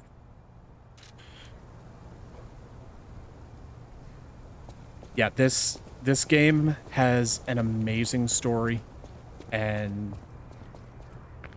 you know, a lot of it is a little bit vague, but that's what That's a big factor in what makes a Soulsborne game to me, is environmental storytelling and atmosphere. You know, there are some things that they will give you for exposition, but not much. A lot of it you need to piece together through item descriptions, notes that you find, and for a lot of things, you kind of need to come to your own conclusion on things. Torn Doodle. It itches. Peel the skin and there's blue blood. Blood. Blood. Pretty cocoon. Blue angel. Joyful appetite. Blue death. What a feast. Death, death, and death. I'm alive. It itches.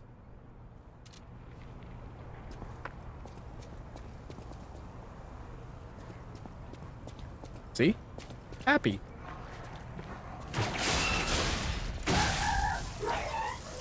Bad dog. Hello.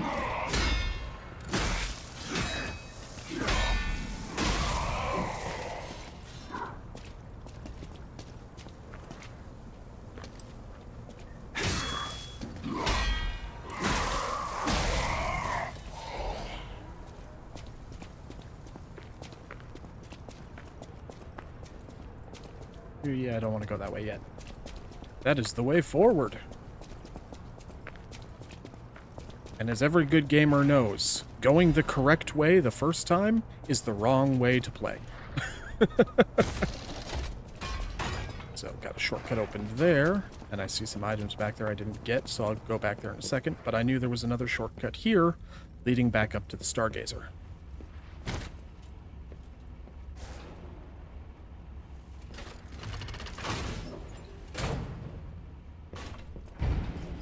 Exactly. I mean, you know, you've been playing Fallout, and people think that game is about, you know, finding your son and avenging your partner's murder. No, it's about finding desk fans because I need screws, damn it.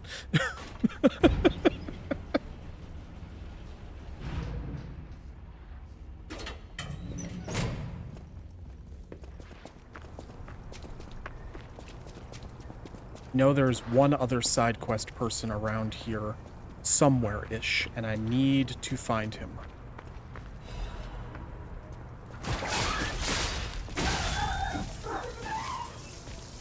Oh, I mean, steel is just used in so much in that game.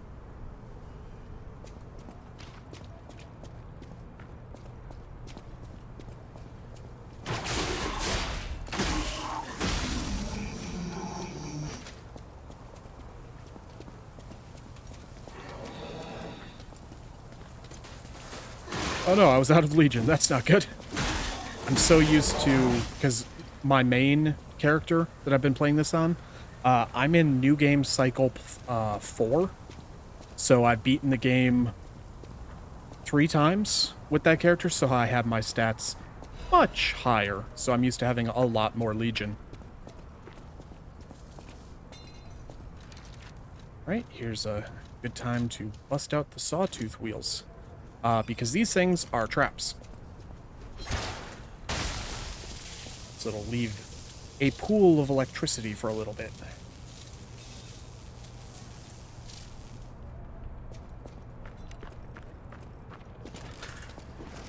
What? No. Hey, a star fragment. Cool. So, this game also took a slightly different approach than the rest of the Soulsborne games in that there is no multiplayer in Lies of P. So there's no summoning in your friends or NPCs. There's also no getting invaded by hostile players, which is nice.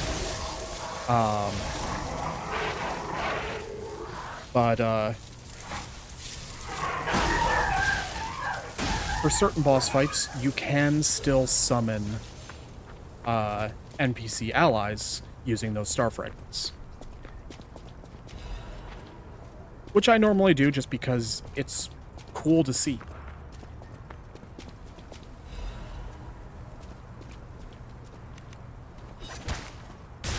Ah. Get shocked, nerd. Ow. I said get shocked, not hit me with an axe full of nails.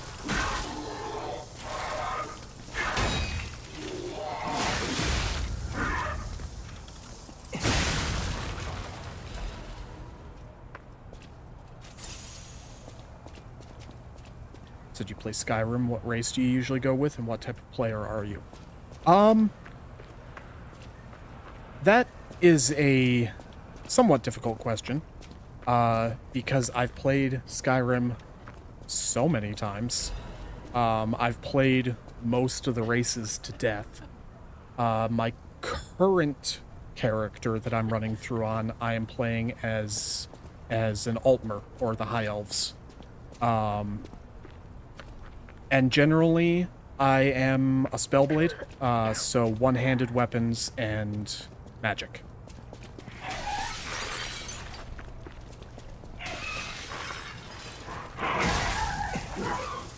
Little bit of potential Resident Evil reference there with the dogs jumping through the window.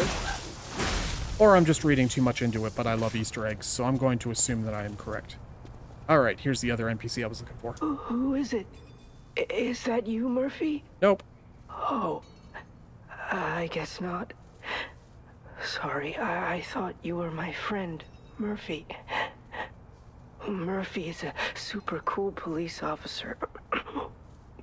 As a puppet, even the petrification disease can't get him. I wish I was like him.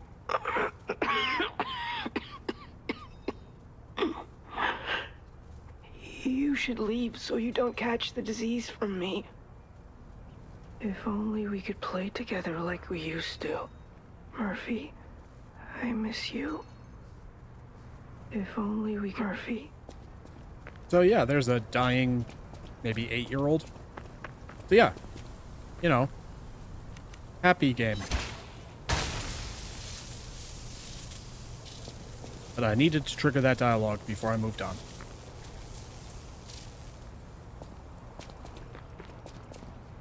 What do we got?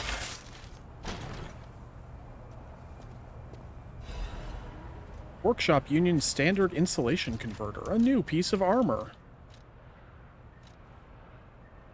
Appendage that increases the attribute resistances of puppets. Can enhance resistance to electric shock. An appendage newly developed by the Workshop Union. It has a new design and enough versatility to be used in different places. Ah, damn allergies. Alright, so yeah, that is going to boost all of my resistances by a pretty good amount. Huzzah!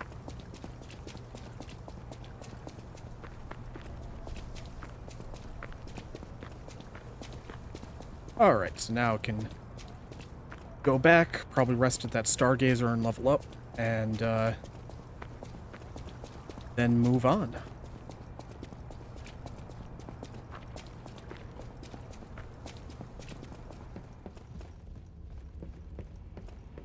Khajiit with stealth daggers. Stealth with daggers and a bow. Good combination. I think no matter what type of build you try and go, you're always going to end up subclassing into a stealth archer. Just because it's so useful in so many situations. For your information, I don't know why I talked to him again. He's not a Stargazer.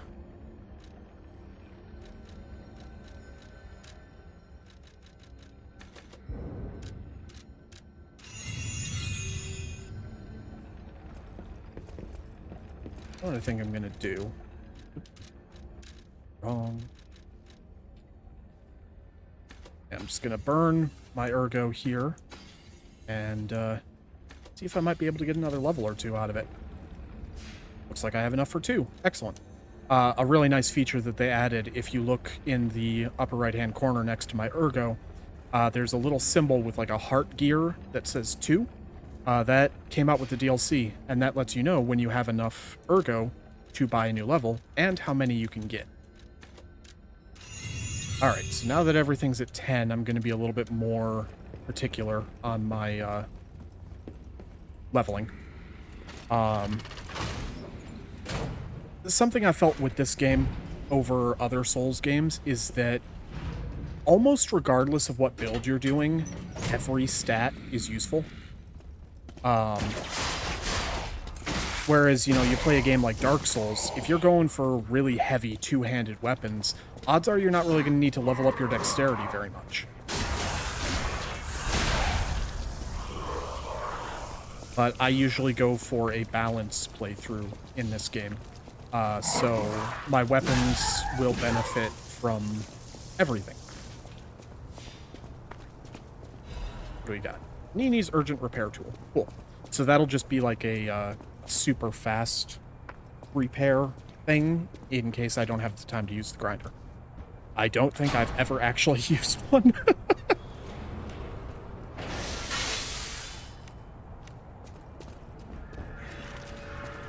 Alchemist's Bridge.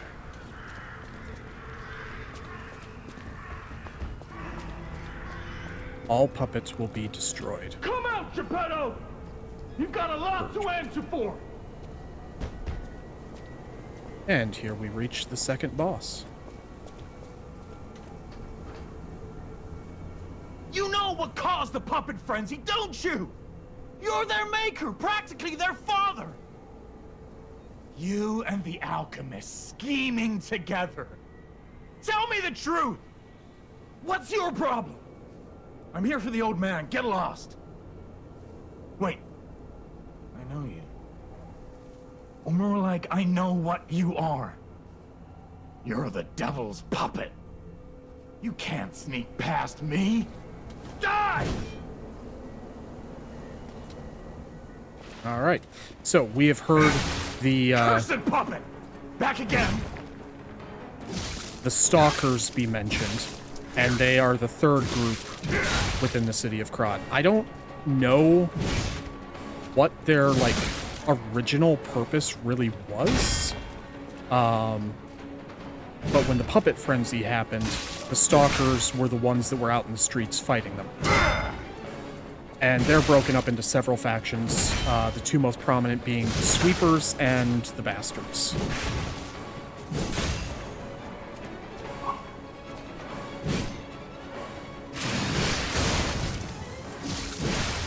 Cursed puppet!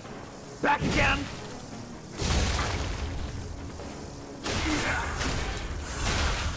Yeah. Well, all the Stalkers have names that are like that, because they will don animal masks. I demanded the truth. Now I feel bad for my comrade. He probably wasn't always Mad Donkey, but he was always at least Donkey of some sort. Maybe just Donkey, because that was how they referred to themselves for the most part. Only a very few Stalkers went with their given names. And there's another law of the Covenant broken. First human life taken.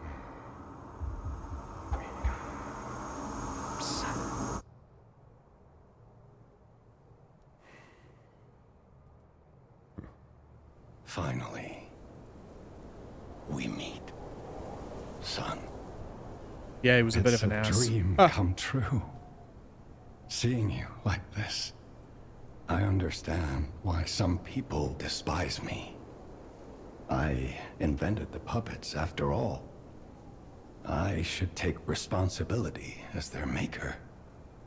But in order for me to do that, I need to take care of the puppets at City Hall. Won't you help me, son? Take this. You'll find it most useful. Will I? Will I find it useful? Ooh, my maximum number of pulse cells has increased. Excellent. Nope. Alright, so he gave me key to City Hall. Key once held by the Mad Donkey, it opens the entrance to the Alchemist Bridge on the way to Krat City Hall. The madman wanted the death of his colleagues paid for with blood. When he finally found the puppet's father, the madman closed and locked the door and demanded answers. Oh, excuse me, sorry. Mad Donkey's hunting apparel. It reeks of brutal violence. The madman, who was now terminally ill, no longer feared puppets or the petrification disease.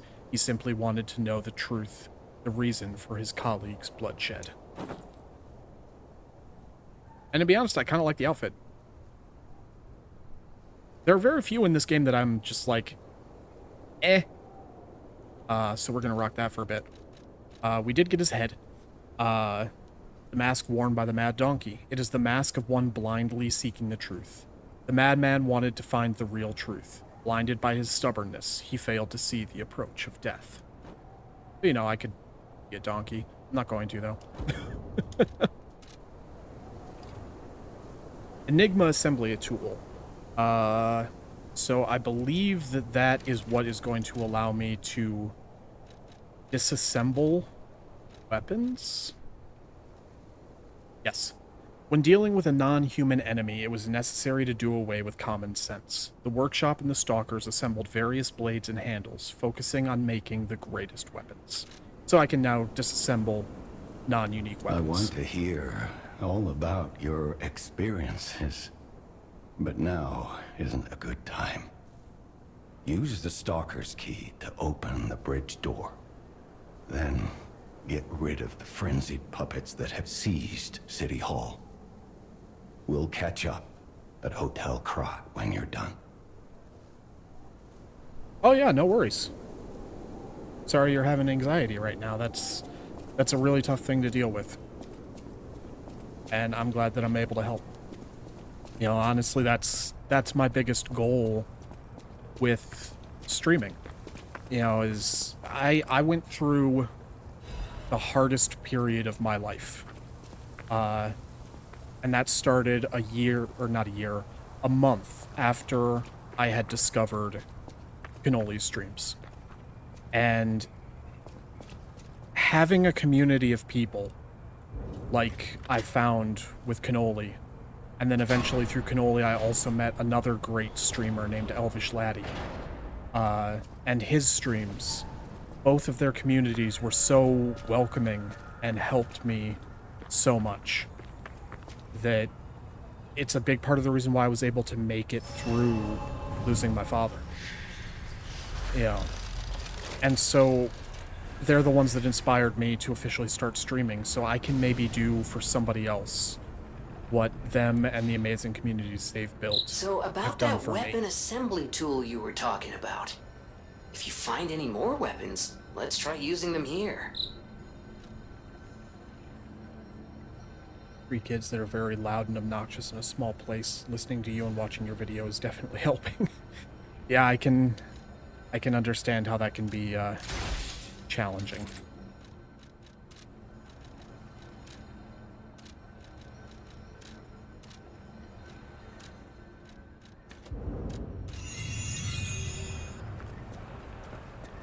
I've never really spent too terribly much time around kids. Not until my oldest brother had a son, and that was my first time kind of really being around kids. But you know, I definitely been in enough public places, like, you know, if me and my friends ever went to a pool or whatnot, to know screaming kids can be difficult, you know. Auditory and sensory overload is a very difficult thing to deal with. So I'm glad I'm able to do something to help alleviate it a little bit.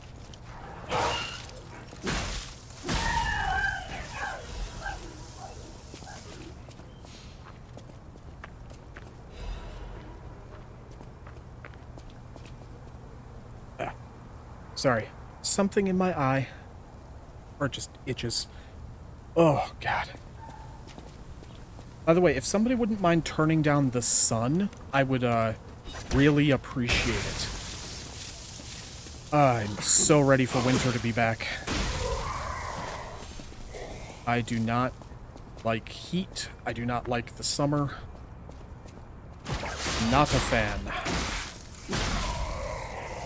Especially when trying to sleep. Holy crap, I cannot sleep in a warm room. I want the room to be as cold as possible and as many blankets piled on top.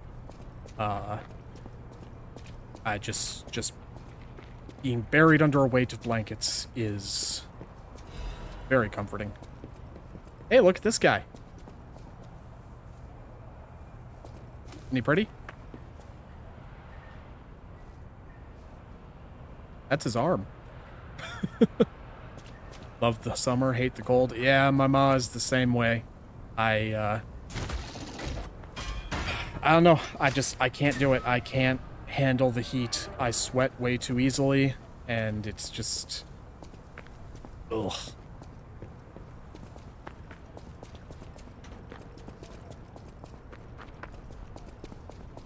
No, to each their own and everything, but, yeah. Not exactly my cup of tea. Hey, buddy. Where's your head?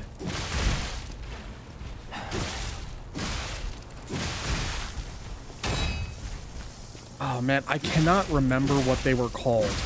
But if anybody's played BioShock Infinite, you might know the enemy that I'm thinking of.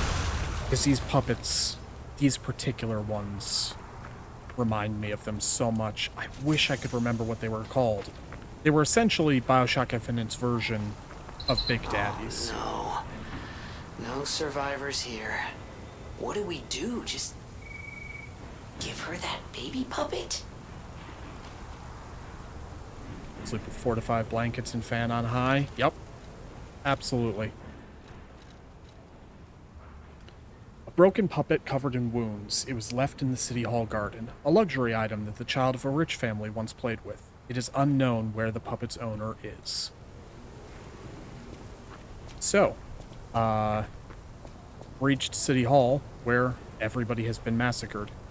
And where the woman in the window said that her family was with her baby, that she just wanted to be able to see one more time before she died. So now we have a choice to make.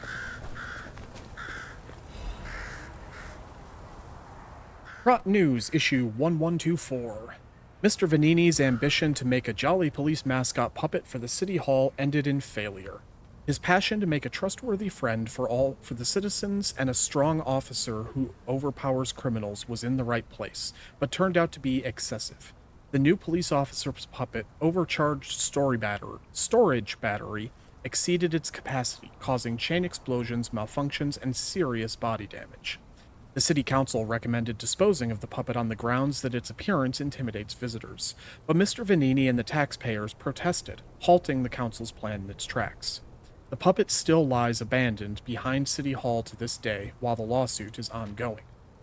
The interesting thing is, even when the puppet is unattended, it performs a number of its mascot roles. It is especially popular with kids, and it even appeared to react and respond to the playing of children. However, it has led to more slum children entering City Hall and causing inconvenience to visitors. The City Council is considering exhibiting the puppet only occasionally as a means to restrict entry. Oh, good. Gotta keep all those poor little street urchins away from the one thing that makes them happy. Will you be my friend? Everyone is gone. I'm all alone now. I'll be your friend, Tree. That being said, I'm gonna walk away now. Bye!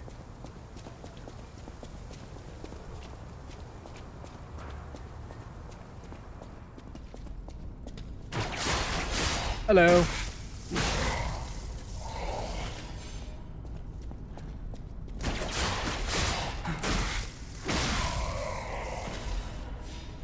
I should... some of those. There we go. So this I can use in a pinch to remove status effects. I am also going to change my weapon up for this, because the next enemy I fight is himself imbued with shock, so I'm pretty sure that going in with a shock weapon would not be the best idea.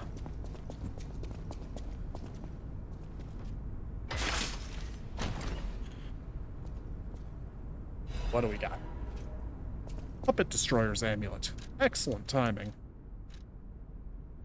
Crush, crush, crush. The executioner puppet didn't know the reason or significance, but carried out his role.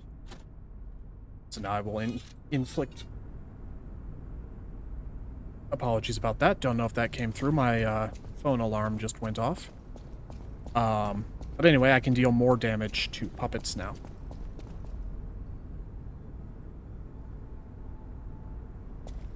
And we have this fancy bowl. Investigate. Do you want to use Star Fragment to awaken a specter? I do.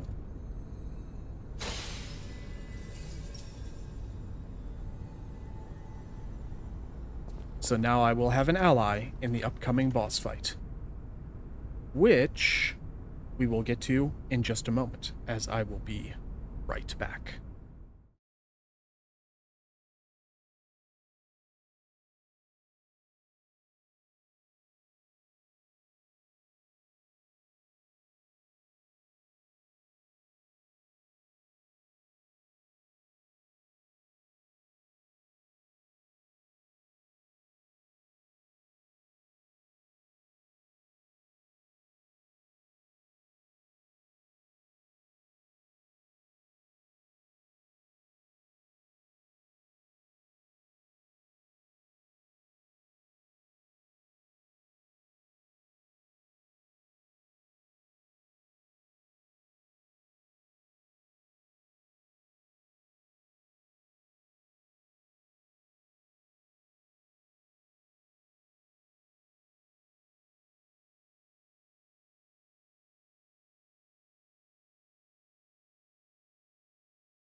All right, sorry about that.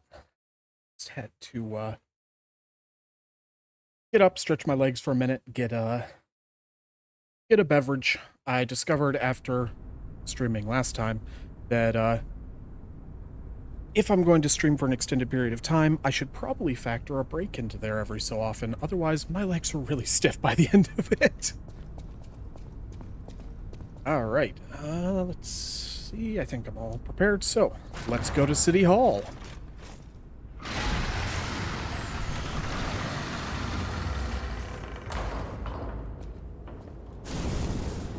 I have to make the same joke every single time I see this scene.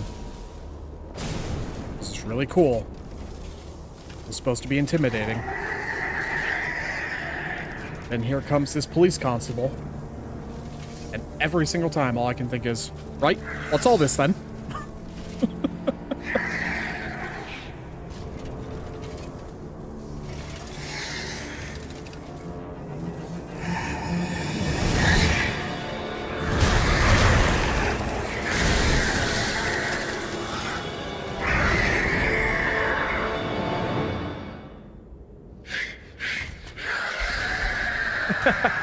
So would you do crime if you knew that this was the guy that would come after you?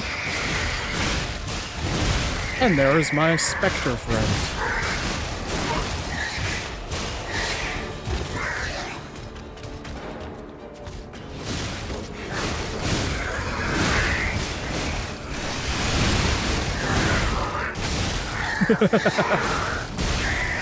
No, you're not a fan of Murphy here?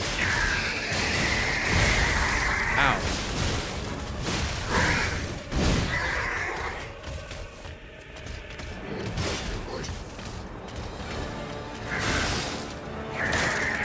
What? No, stop that. Put me down.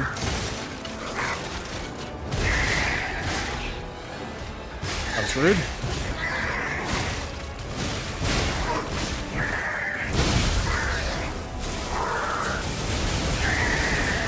Damn it, let me hit you. There we go. Line up the visceral.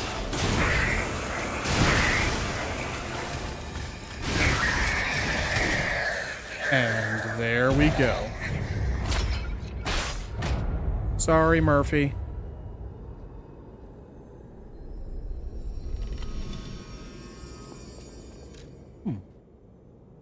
Core, a key part that can activate the P organ. Activating the P organ allows quartz to be equipped. The P organ is the quintessence of the brilliant craftsman Geppetto's puppet skills. Rare parts are necessary to develop a piece like this.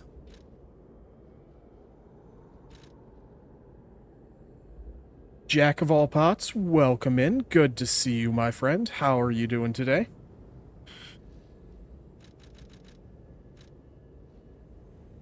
Broken Hero's Ergo. Ergo obtained from the scrapped Watchman. It is packed with immense power.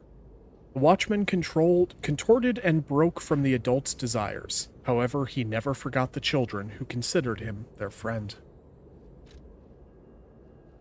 Small wooden officer puppet. A shapeless toy carved from wood and painted over. It has the strange appearance of a hunchback, but it was obviously made with care.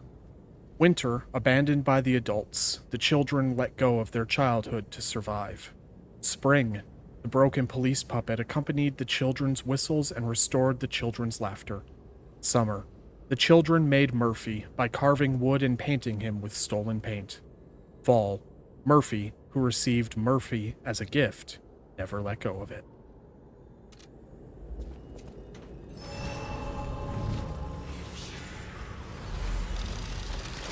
So, the Scrapman, or the Scrapped Watchman that we just fought, was what the little boy in the window was talking about his friend Murphy, who he used to play with. Friends. Makes me want there to be a Jack the Ripper game. That would be cool.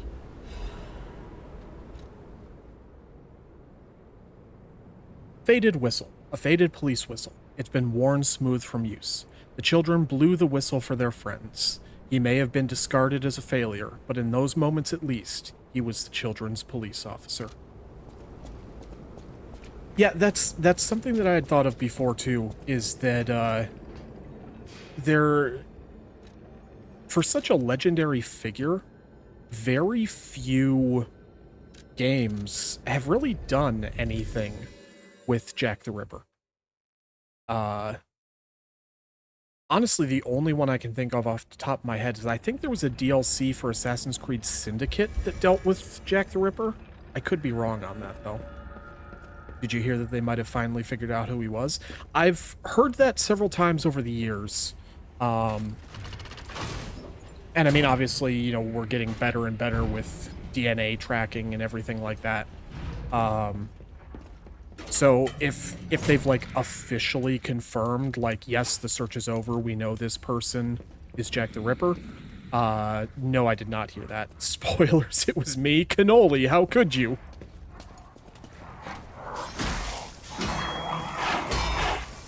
Also, if you are that old, what's your skincare routine? Because damn, man.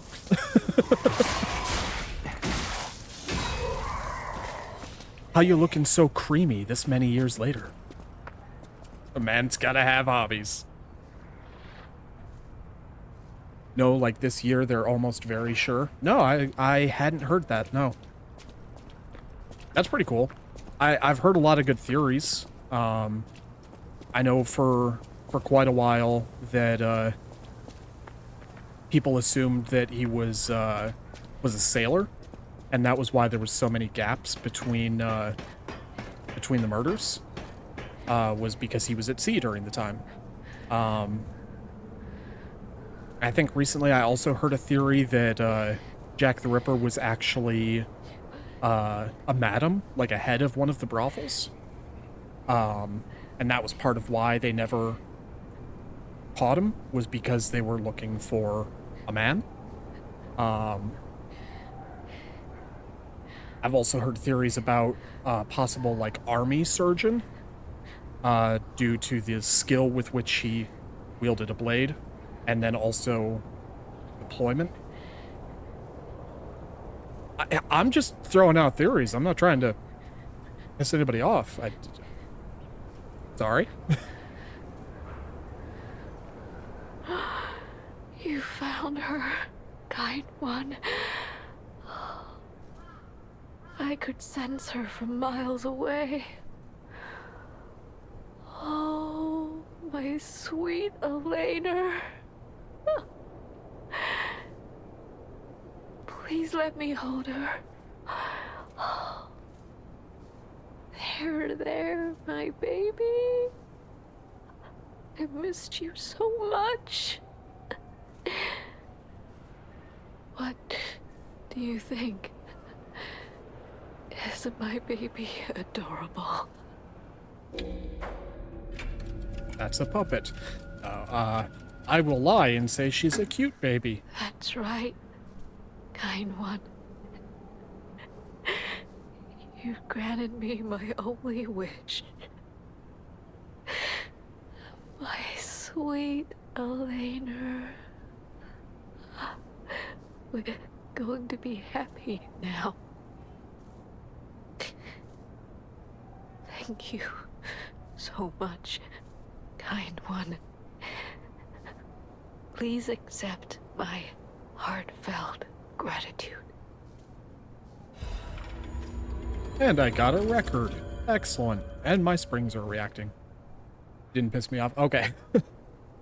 Mama Gale! How you doing? Welcome in. Hop in for a quick minute. Hope everyone's doing well. Gotta keep moving. Have a good one. Alright, well, fair enough. I appreciate the lurk. So, everyone be sure to be nice to Mama Gale, because, that's my mama. And, yeah. I am defensive. Close your eyes. Dance the night away with me. Everything will feel better. A song that quietly comforts the dark. Feel a voice to accompany you in the sadness of night. Tired? Well, yeah, you know.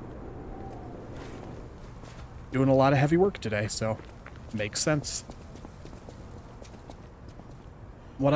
From what I've seen, it was a man that was crazy and he went into a mental hospital. I mean, that also tracks. You know, I mean, I think you have to be at least a little bit off your rocker to,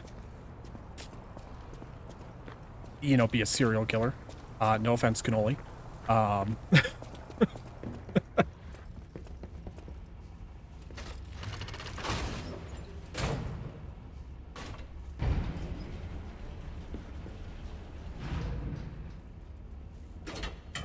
You know, I think I am going the wrong way. Like I said, I always get turned around here in Elysian Boulevard. But I think I can go through the gate down here. All I heard was no offense, cannoli, so none taken. Alright, excellent. I certainly didn't, you know, suggest that you may be crazy for being a serial killer or anything. Polish-born barber Aaron Kosminski? There's a good chance I butchered that name, but, interesting.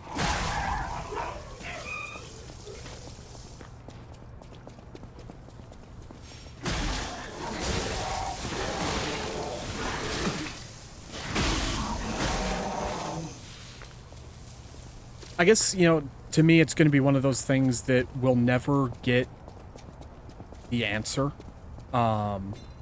just because so much time has passed. You know, we could probably get, like, a for sure really good theory and everything. But, I mean, who knows, you know, with what things that may have been preserved or things that we may find, you know, it's entirely possible that, we would be able to confirm at some point, or even now, that, you know, yeah, that's the actual name. And I don't know.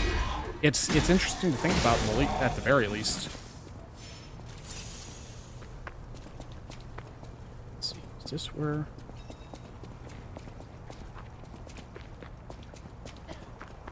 Here we go. Excellent. Alright, so I think those dogs are going to jump at me again. Yep.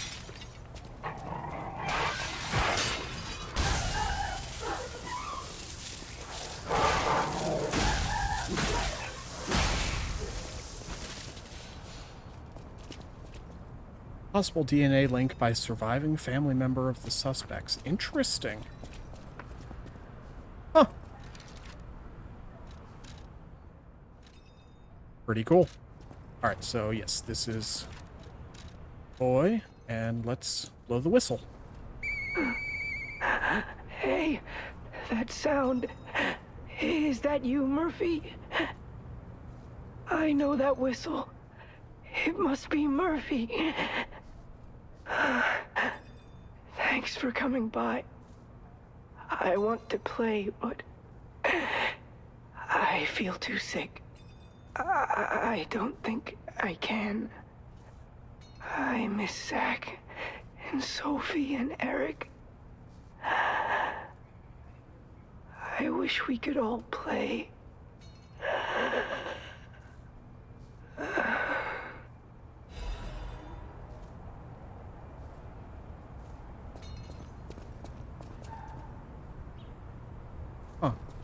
Can't talk to him anymore. I guess it never really occurred to me. I guess that might have been his death rattle. But was able to bring him a small amount of peace before he died. Why did that not equip? Thank you. All right, let's head back to Hotel Krat.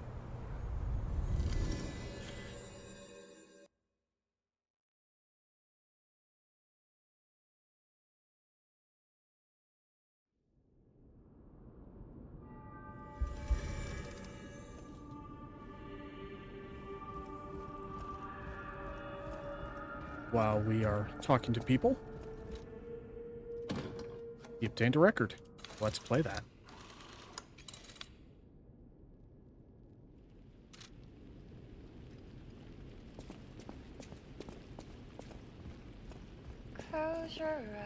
You saved Geppetto. Wonderful. He is on the second floor. He can hardly wait to see you. Well, he can wait a minute. There's other people I want to talk to first. That sounds very dangerous. Geppetto usually isn't so reckless. The pain of his grief may be clouding his judgment. Dear, I shouldn't have said that. You and Geppetto are always welcome at this hotel. Geppetto's room is on the second floor. You can stop by whenever you like. People have no idea. Thanks for keeping. Nothing more? Ah. That book reminds me. Have you ever heard the fairy tale about a mischievous wooden puppet? All of Krat knows the story, all because of someone who loved that story more than anyone else. But this is strange. I do not recall. Who exactly was that someone? So yeah, that particular interaction there is why, you know, it's like people will make a lot of theories. There's several characters that people believe are quote-unquote Pinocchio in this game. You know, your main character, there's a few others that we'll meet. There's been some very strong evidence lately that I don't think I can show off yet at all.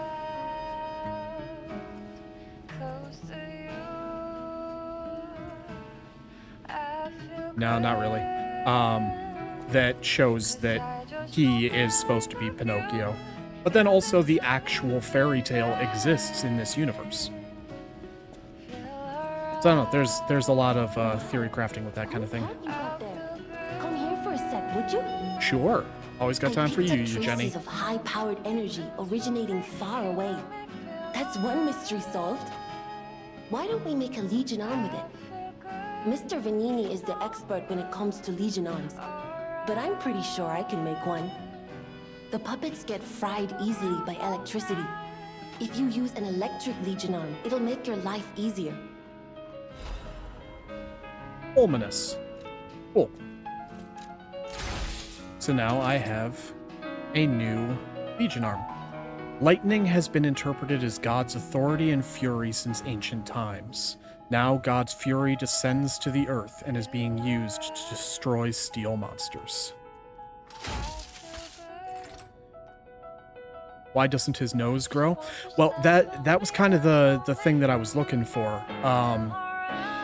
The actual puppet's nose does not. But the more that you lie in this game, the longer the nose of your shadow becomes. And so that's why there's the biggest evidence that Geppetto's puppet, or P, is the Pinocchio of this game. But we've never got anything officially confirming it. You know, it's left vague. And just the existence of the fable itself being in existence in this game is very interesting to me. If I had to officially say that one character in the game is officially Pinocchio, it would definitely be our main character. But I don't know. Hey, my springs are reacting. So that'll happen every time that you listen to a record. Your playing as Pinocchio was confirmed by the lead director. Oh, okay, well there we go. Then the debate is put to rest. If the director of the game specifically says, yes, this is what it is, then that's what it is. This is from an early interview. So in this game, you as Pinocchio have to consistently decide if he has to lie or tell the truth or trust this person or not. So depending on the decisions that Pinocchio makes, the endings will vary a lot, and there will be multiple endings. Interesting. All right, well, good to know. Then, you know, people can stop saying, oh, insert spoiler character here is actually Pinocchio, or insert other spoiler character here is Pinocchio. It's like, nope, this is Pinocchio. But anyway, let's say hi to Spring. He doesn't like me.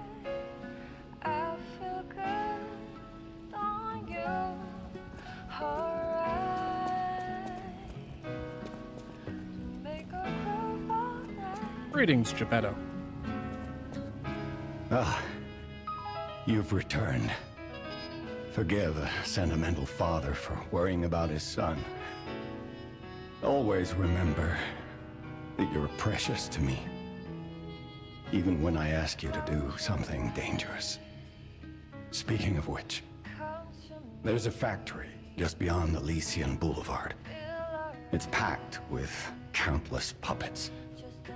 My friend, the inventor Venini, went to stop them, but he never came back. Please, go save him and shut down the factory. Absolutely, will do. P organs are the source of your powers. Collect quartz to get the strength you need.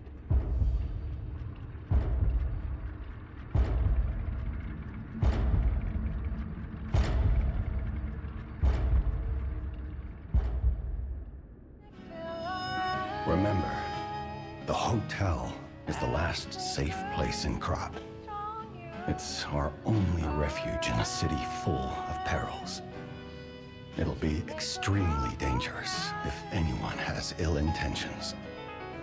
Be careful who you tell about this place, especially if they're stalkers or alchemists. Be wary of dangerous people. And always be a good boy to me. All right. So here now we have the ability to upgrade the P organ. So this is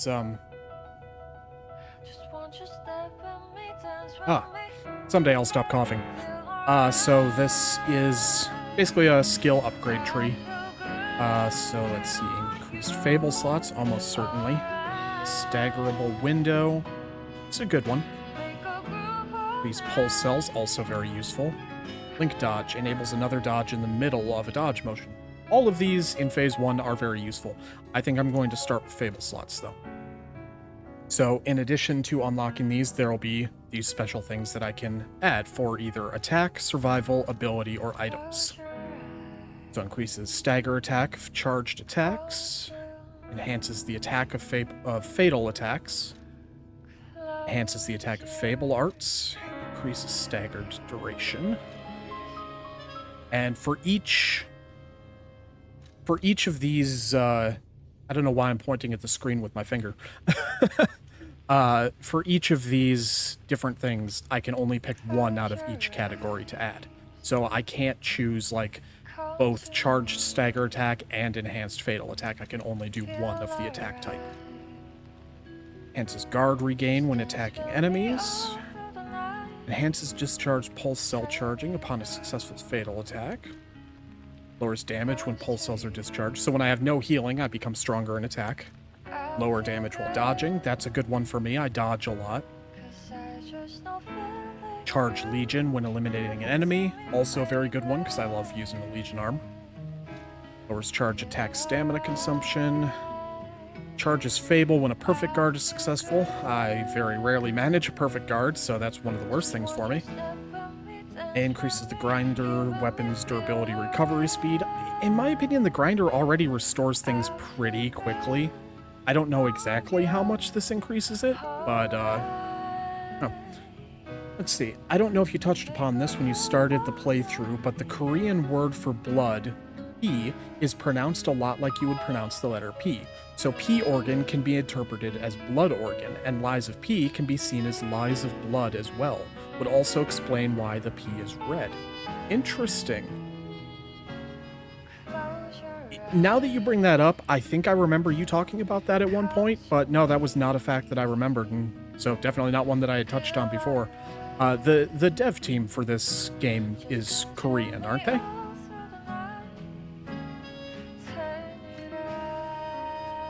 Ah, alright, so yeah, that's a really cool little detail. Enhances Legion magazine use, don't use them very much. Increases Ergo upon eliminating an enemy, so decent, getting extra experience. Consumable and throwing object possession limits. So we got a lot of good, useful things. I'm going to take Enhanced Fable Arts Attack to make my Fables better. And then I want Charges Legion when eliminating an enemy. Round 8 is the dev team, NeoWiz is the publisher. Not sure if NeoWiz is Korean, but Round 8 is for sure.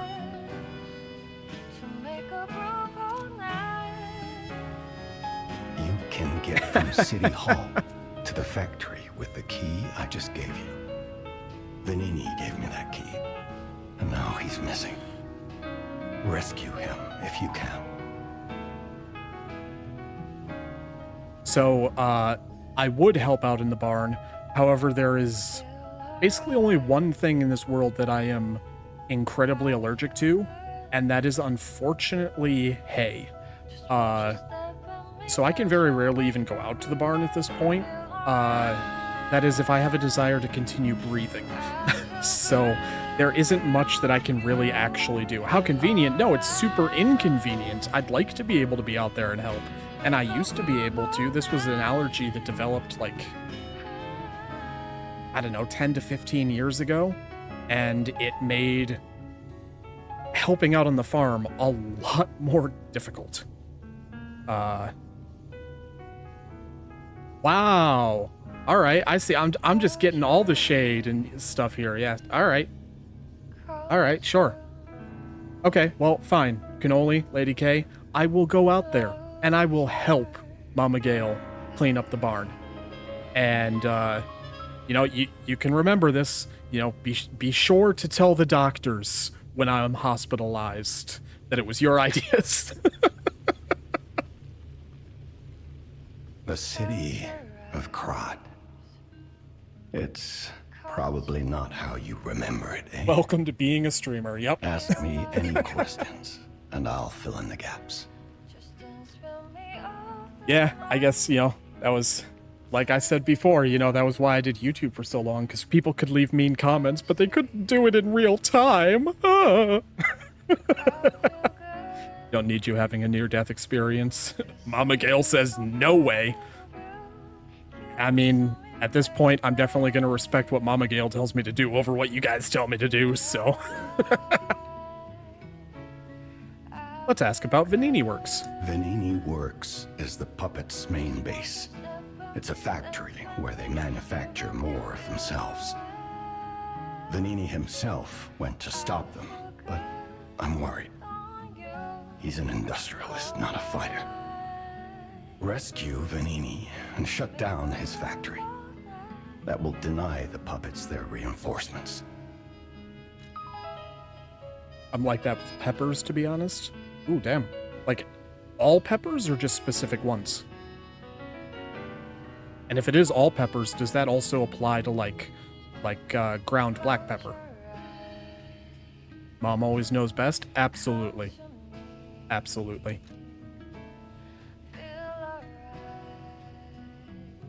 The cathedral is famous for its wise and kind Archbishop, Andreas. He offers sanctuary to countless refugees there. The thing is, I've lost touch with him. Perhaps no news is good news, but I'm a suspicious sort.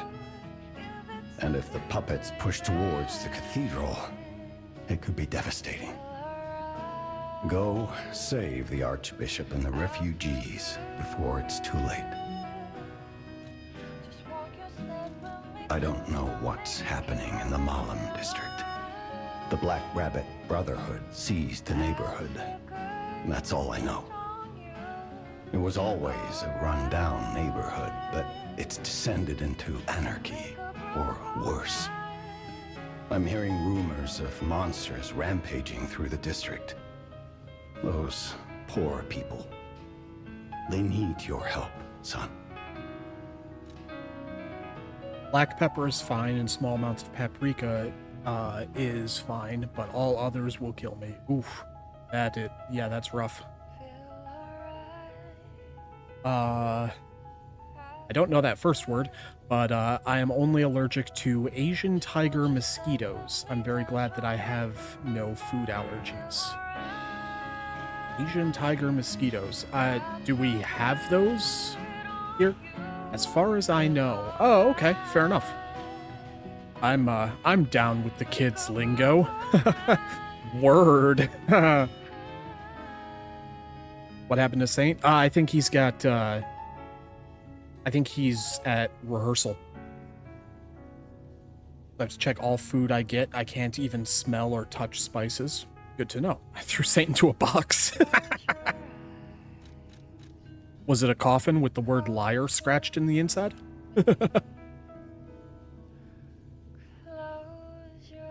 On God, for real, no cap, skibbity toilet. I don't know the last one, but I'm catching up a little bit.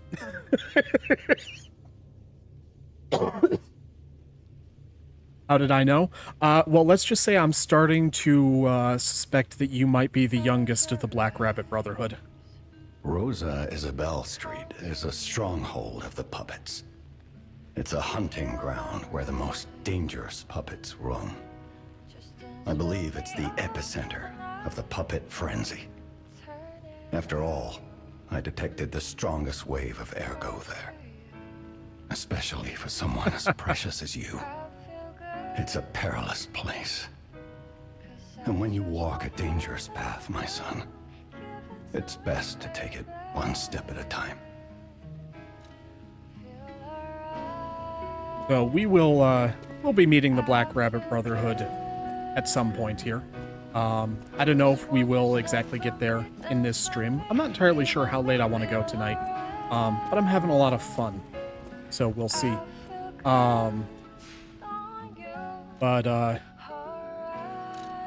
You know, a lot of people,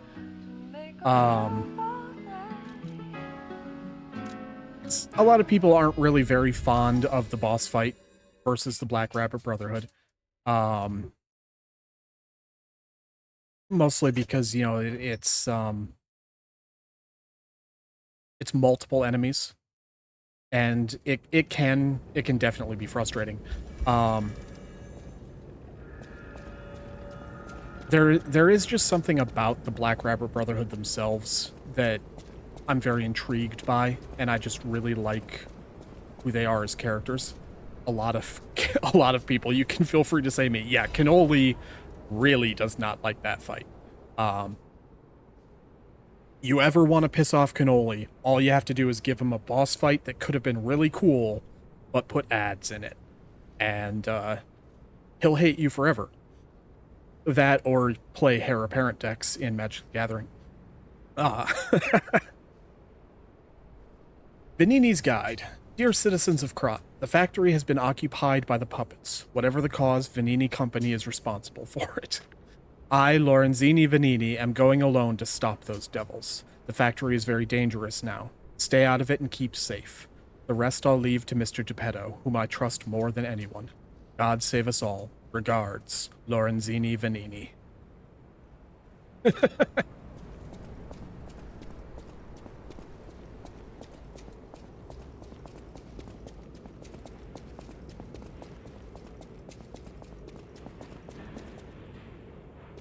Chamber of Machina Workshop. Ergo is light. Aut viam inveniam aut faci. I don't know what that means. I am assuming it is Latin. I do not speak Latin. I know a couple of words and phrases here or there, but Here it is. Venini Works. Everything you see here belongs to Venini, the classiest playboy and most brilliant inventor in Krat. Just ask him. Not just puppets. Almost every machine and tram in Krat is supplied from here. You gotta be curious about the guy. What kind of person is he? I wish we could find him. That is, if he's still kicking. I believe it translated to, I will either find a way or make one. Huh, cool. Damn it.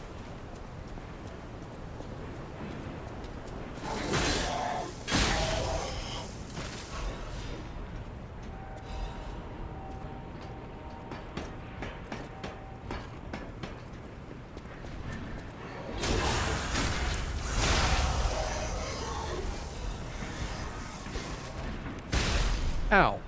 Who did that? It was you, wasn't it?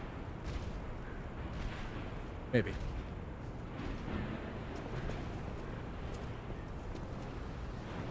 Well, they're not doing it anymore. Not you? Well, now I'm suspicious it was you.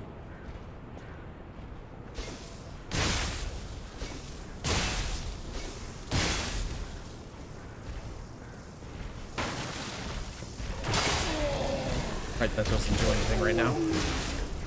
It's not against the bigger enemies. I cannot wait till I can upgrade my puppet arm. Ew. Say it, don't spray it.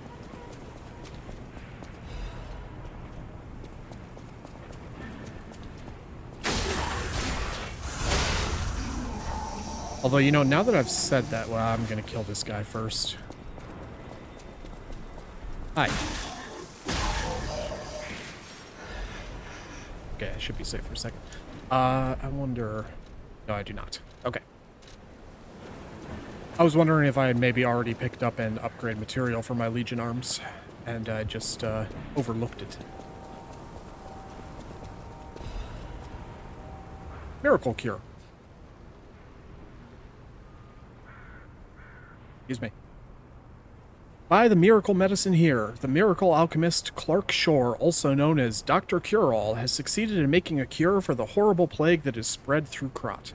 Made from unicorn horn, blood of a two-headed snake, and boiled down mandrake, Clark Stone has tested it himself and confirmed that it completely cures the plague. The blue plague is not a divine curse. Don't be afraid anymore. Come see Dr. Cure-All, Clark Shore. Prices may vary as in a limited item. Yeah, sure. We'll go with that, Mr. Snake Oil Salesman.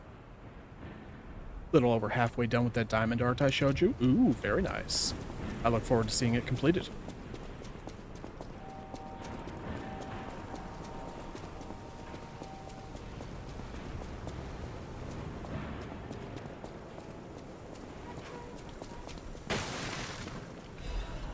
Stable catalyst, awesome.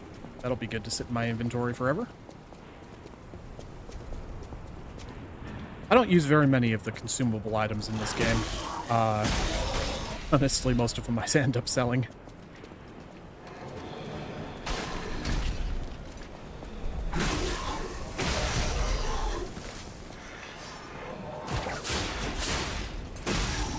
It's rude to throw things.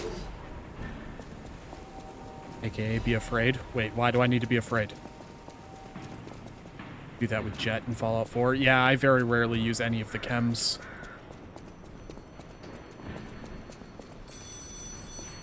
Ooh, a mysterious ringing phone. Maybe we'll meet a friend. Be afraid of that doctor. Yeah. Another fine day in the city of Krat, but I wonder, my friend, just where you've been? Ah. Congratulations! You've been selected from this cast of... a little, for an exclusive, obtrusive, intrusive transmittal. From me, Arlecchino, the king of all riddles. Ooh. Now, I like riddles. You know what I'm called, and why I called you, and I want to know your name, but not till we're through. For as soon as I one riddle burned, and I do love a mystery, don't you? Now, only the living solve riddles, as everyone knows. That's a must. When your city is so full of puppets, it seems are about fit to bust. It's time for the riddle. No more waiting. We thank you for participating. By morning, it walks on feet numbering 4. At midday, just 2. No less and no more. It walks on 3 feet when the evening arrives. And if you solve this, then I'll know you're alive. Is a human. Correct. Fantastic insights, caller. But not everything has to rhyme, you know. I'm not a caricature. I'm the king of riddles. That said, how do we know you didn't just get lucky? Even a stopped clock is right twice a day, and even a puppet can be accidentally correct just by random chance.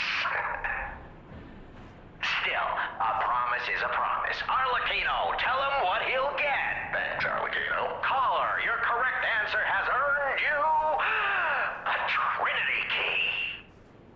Doors and keys and doors, the subjects of puzzles and riddles galore.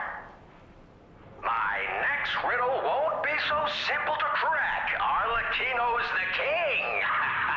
Not some riddling cheap jack. Interesting. Thank God's I'm back. Ryan unplugged the internet. Oh man, that sucks. Glad you're back though. Thought that was rude Joker speaking for a minute. Then it was like, wait a minute. Yeah, I've had that same thought. I think when Cannoli was playing through this at one point, I had the same thought, and I redeemed rude Joker on there to ask if he was Arlecchino. He denied it, but you know, I'm still not quite sure. A key obtained from the King of Riddles quiz. This key probably unlocks something. Oh, that's useful for a key to do. The Sacred Triangle was some organization's secret mark. Rumor has it that this organization was Krot's true master.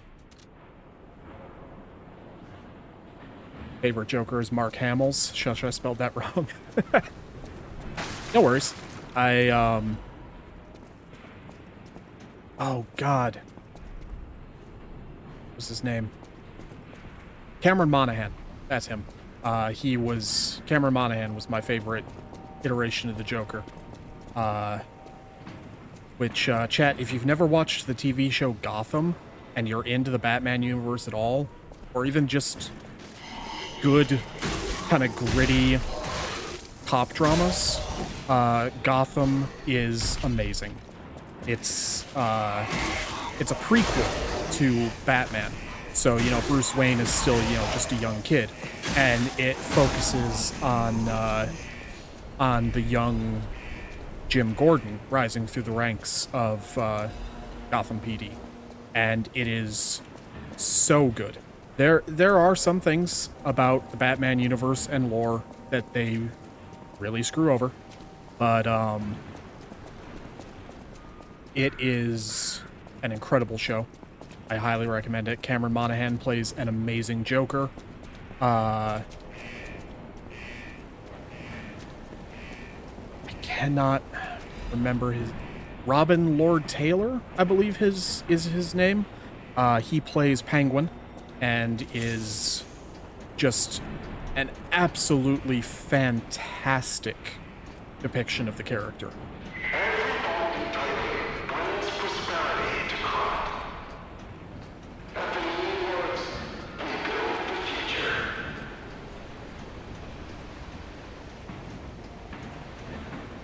So yeah, if you haven't seen Gotham, check it out. No one could top Jared Leto. That's a good one. That being said, I didn't mind Jared Leto's Joker. I think that, granted, yeah, the dude himself is, eccentric, to say the least. But I think also part of, at least for some people, part of what made them hate Jared Leto was that he was just the Joker that followed Heath Ledger. And, you know, Heath Ledger's performance as Joker was so iconic and so beloved by so many people that I feel like it didn't really matter who was going to be the one to follow him up.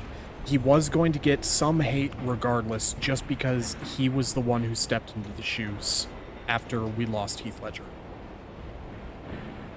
Electric Blitz is effective for subduing puppets. Get out if you're not a stalker. I feel like that paper says a lot more, but it's times like this that I really wish that there was a monocle or a telescope that you could get in this game, you know, and I know Canoli definitely agrees with me on that one. You know, that was always a nice thing to get a better look at anything in Souls games, and it would be nice to have one in Lies of P. Used to have a poster of him that would freak me out. Yes and no. That was Heath Ledger's Joker from the Dark Knight trilogy. Jared Leto was the one for Suicide Squad. Me neither, to be honest. Suicide Squad is a guilty pleasure of mine. I thought it was a good movie. You know, people can get way too uptight when it comes to, you know, specific depictions and ways that directors take things. And I mean, you know, fair enough, I can understand that.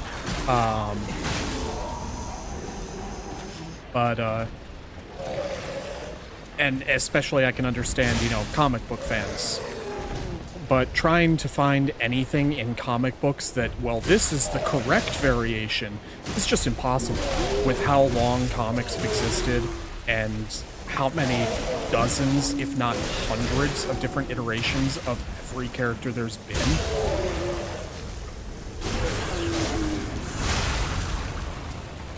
But again, I can understand why people didn't care for Jared Leto's performance and depiction of Joker. But I don't know, I didn't mind it. I thought it was still a fun movie. Haven't seen the sequel yet. I should do that at some point.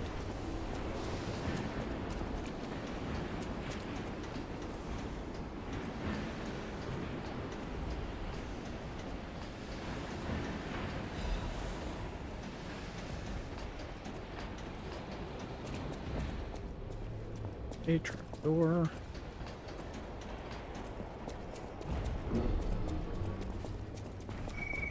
Ugh, this place gives me the creeps. It's like something's gonna jump out any second. It's okay, pal. Gemini's looking out for you. Thank you. I feel so safe. Alright, well, since he started talking, that tells me that's the correct way to go, so I'm going in here first.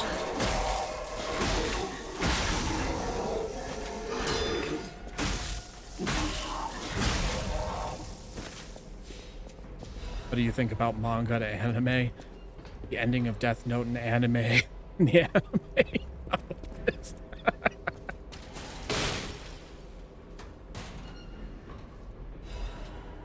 Salamander Blade. Yes. That is another one of my favorite weapons. Yeah, no, I get it. It's always upsetting when, you know, something you really like and then you see its depiction get kind of butchered.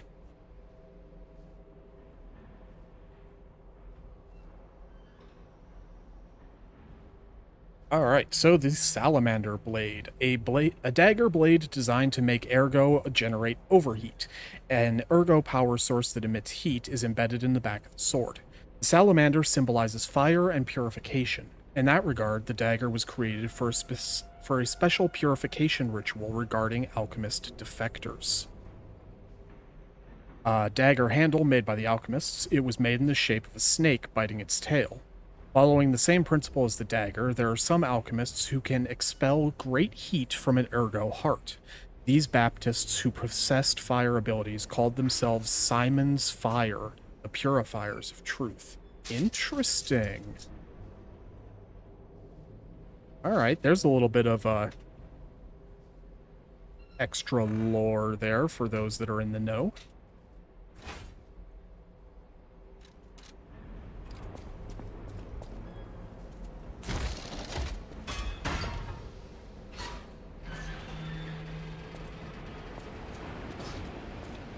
Alright, since we just got this Stargazer here, I'm going to go back to the hotel, because I realized I never upgraded my weapon, and I should probably do that at some point.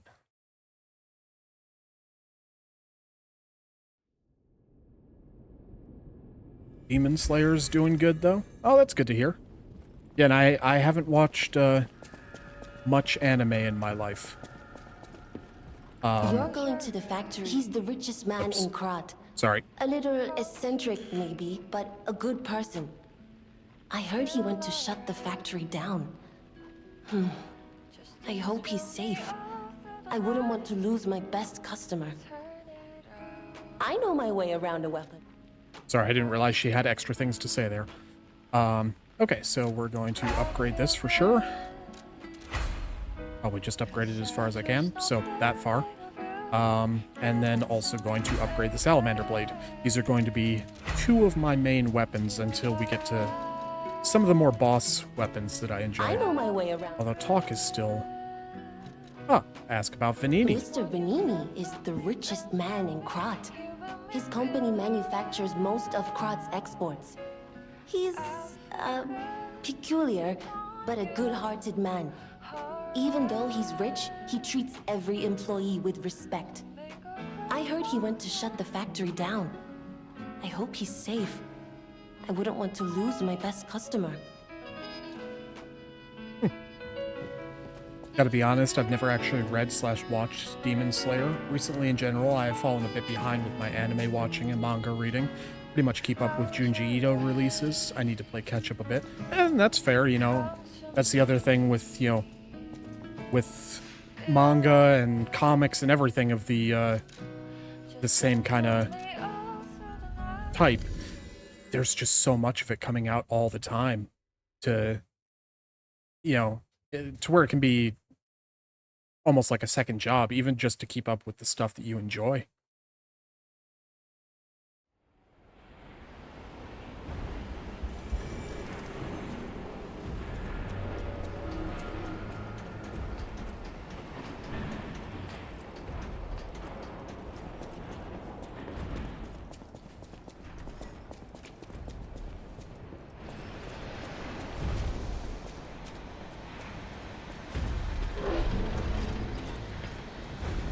So that guy's big. Ow. I was looking at scenery, you dick.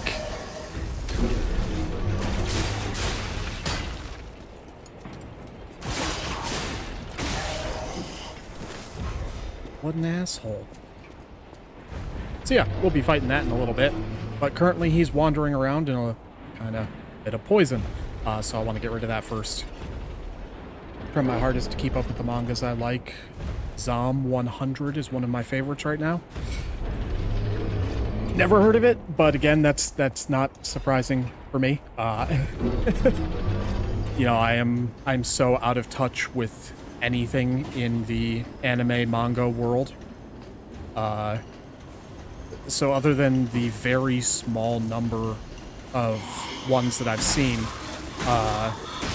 most of what I know of, I've heard about mostly from Cannoli. So yeah, sorry, I don't know it. Would I be correct in inferring from its title that it has something to do with zombies?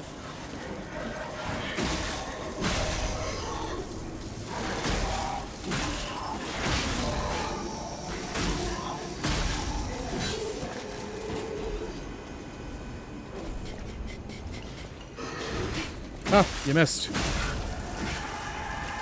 There's one thing I will make sure everyone takes away from my streams is watch Ghost in the Shell.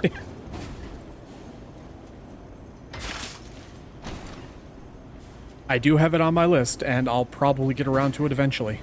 Get back to me like maybe 20 years, and I might have finally done it. Belford shock cartridge. Some new armor. Enhances resistance to shock. A cartridge developed by the Belford Superior Workshop. It also has an additive that alleviates status ailments. Excellent.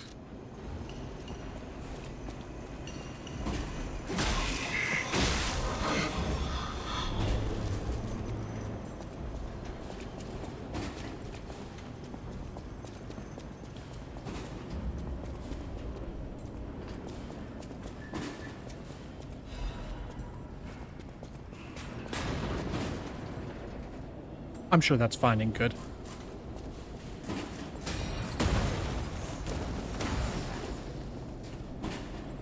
Yeah, no, that's not an issue at all. I'm gonna maybe equip some throwing weapons for no particular reason.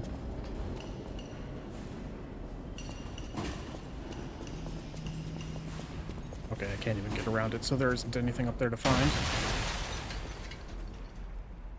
Hello there! Orman Reeve, who let you out of Dark Souls 2? That was the wrong button.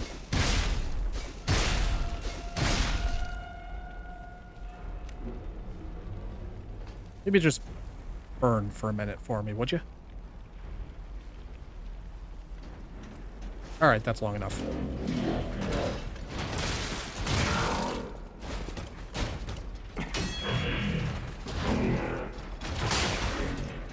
Gotta remember, don't have an upgraded Legion arm yet, so let's just do this.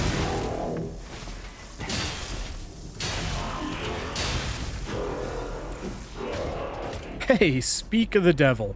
A Legion caliber. A correction device used to modify Legion arms, found only at the workshop. Legion arms can be modified with the Vanini craft machine. The workshop's correction device developed to raise the hardness and density of Legion arms. Delicate devices like this require constant maintenance. Dark Souls 2 fans about to get hyped? Hell yeah.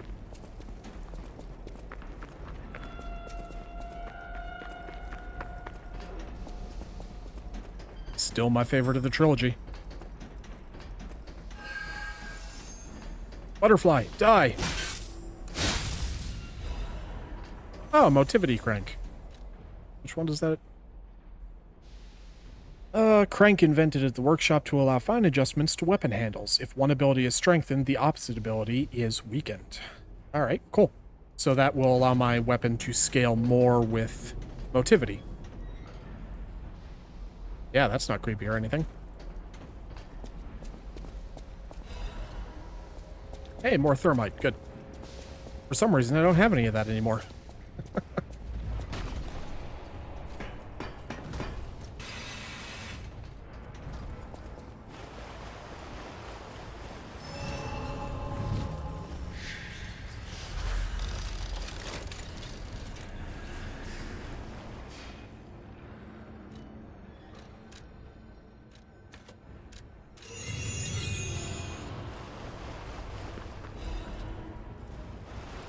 Electric blitz. Excellent. You know what? I'm going to run back to Hotel Krat really quick and level up my Legion arm. Why is collecting things such an expensive hobby? Between games, Magic the Gathering, figurines, manga, and comics, I have zero savings when I retire. Yeah. Yeah, especially Magic the Gathering. I know all of them end up being expensive, but man, if you want to keep up with MTG, holy crap. Now that we have a moment to talk, you must understand. The city is on its deathbed. The petrification disease spreads too fast, and the puppets rampage everywhere. Nobody knows what caused the disaster. Everyone in Krat is just trying to survive. That's why I found you. Our only hope, Geppetto's puppet. We're both unique. I am able to wield the power of Ergo. Power I used to call on you. That's all I can say for now. Please, save Krat. Can we just take a minute to just appreciate the voice acting in this game? Or even just a moment to just, you know, appreciate literally everything about this game? Right, I don't have the ability to upgrade them yet, do I? See, Jenny can do it. I don't think so, though. I know my way around. Nope. I tend to spend 100 to 200 on comics, books, and now Legos. Oh, yeah, man. Legos. Oh. If that's one thing I could tell my past self, you know, it's like, don't worry about investing in all these great companies. No, hoard Lego sets. Holy crap. My EDH decks could be a down payment to a house in IDK if I should be proud or saddened by that fact. Welcome to Hotel Krat. How may I be of service? The Stalkers are Krat's vigilantes. There are two groups of them, the Bastards and the Sweepers. The Bastards are an organization of guards for the Alchemists and the Workshop. Motto, honor or nothing. The Sweepers are an organization of guards for the old families of Krat. Motto, we always repay what is owed. Historically, the relationship between the two groups has been turbulent, but most were killed in the puppets' full-scale attack. That is what little I know beyond the hotel walls. May I serve you in some other way? All right, well, there we go. There's a little bit more background on what the Stalkers did before the Puppet Frenzy. I have about 3K in comics. Yeah, I don't even want to think about how much money I've spent on D&D, dice, miniatures, books. Ugh. People have no idea. Thanks for keeping me. You have nothing new to tell me. All right. I have a few Jurassic Park Lego sets, 2 Star Wars ones, 3 to 4 Flower ones, a Bird one, and a mini Titanic. Nice. I've got a decent amount of the Star Wars Lego sets. A couple that I still need to put together that I'm fairly excited about.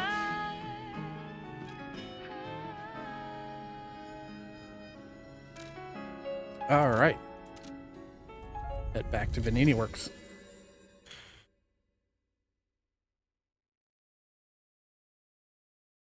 So I know it's 8, which is my usual tentative end time.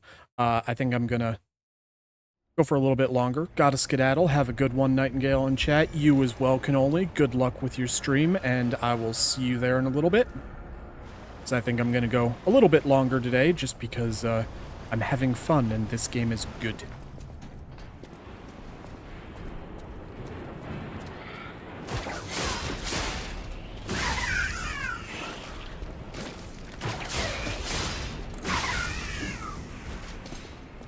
Alright, so now we get our first experience with another Souls trope, the Poison Swamp.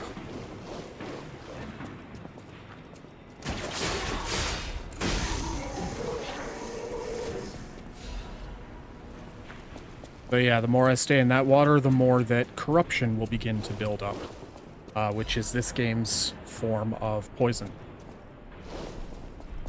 Now, I have a ton of good things to say about this game.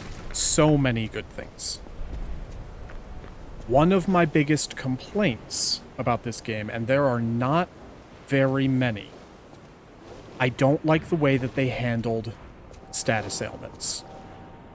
Because they're all kind of just different flavors of the exact same thing.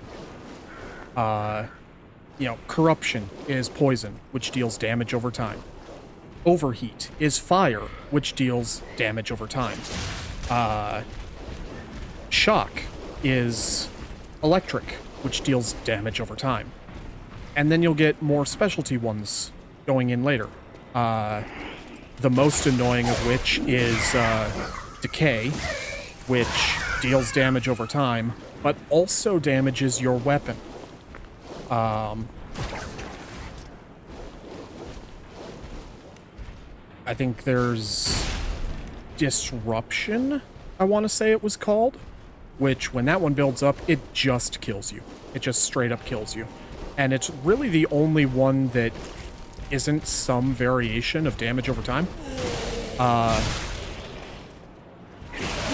And then the DLC added Frostbite, or Frozen, I can't remember what the actual status name was, which slows you down fairly significantly and deals damage over time.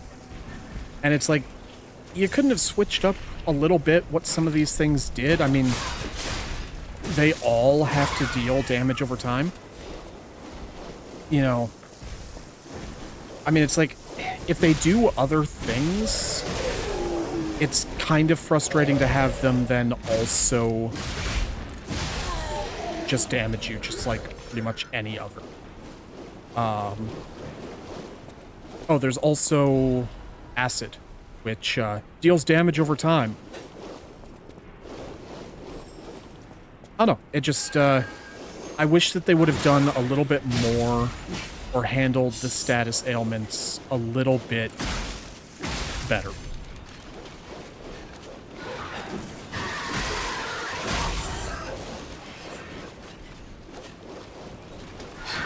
Because I'm not against a damage over time effect. But, you know, no game is perfect, and to me that is one of the biggest flaws of Lies of P. And to be honest, if that's its biggest flaw, that still makes it an amazing game in my opinion. Don't ask me how much I've spent on actual books. Well, now I think we have to know.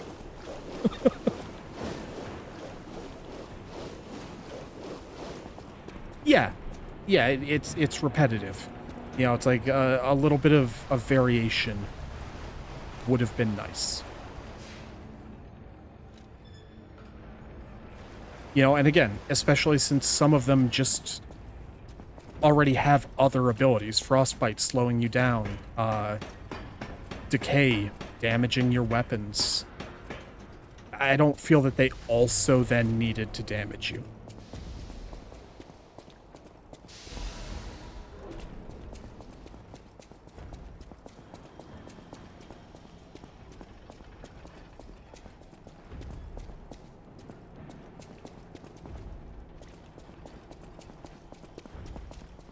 Here's a guess. I can fill 3 cars with just books when moving.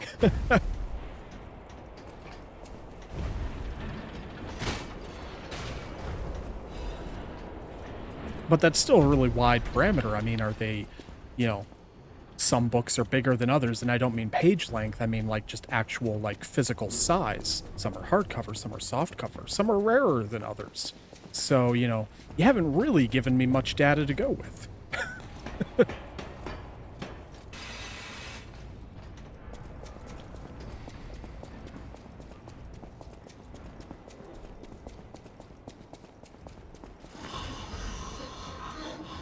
Hi, buddy. Come here. Give me a hug. Oh, that's a shame. It's okay. Here, come on. Try it again. You can do it. Oh.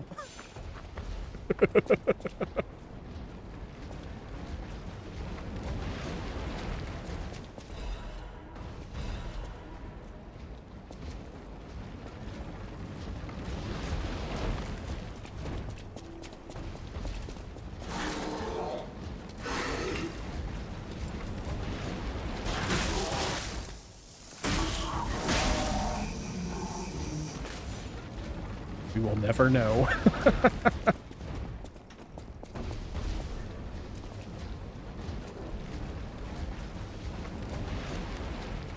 Hey, you. Come here.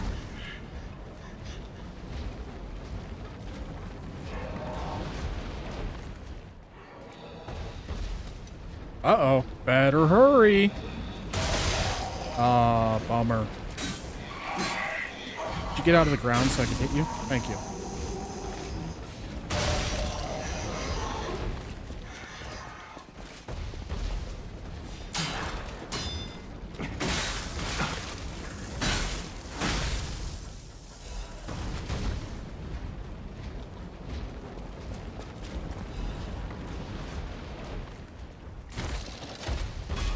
Shortcut opened.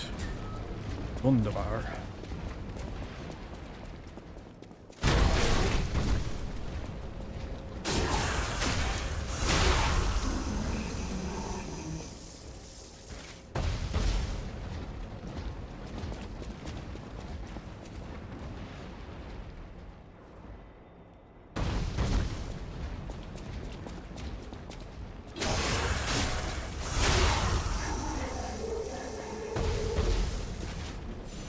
This is one of the few chests that I remember what's in it.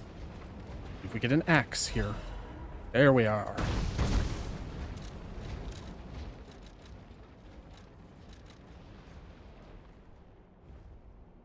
The Krat Fire Brigade's Close Order Axe Blade. Painted red, it was crafted for versatility so it can break anything.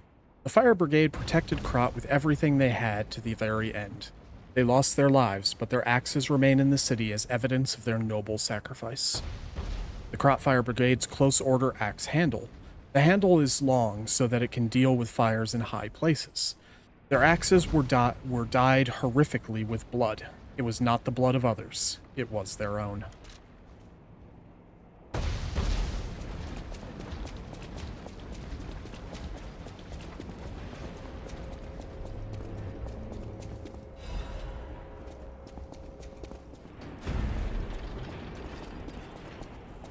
Right. And Ooh, who do we have here? Admirers seem to follow me everywhere.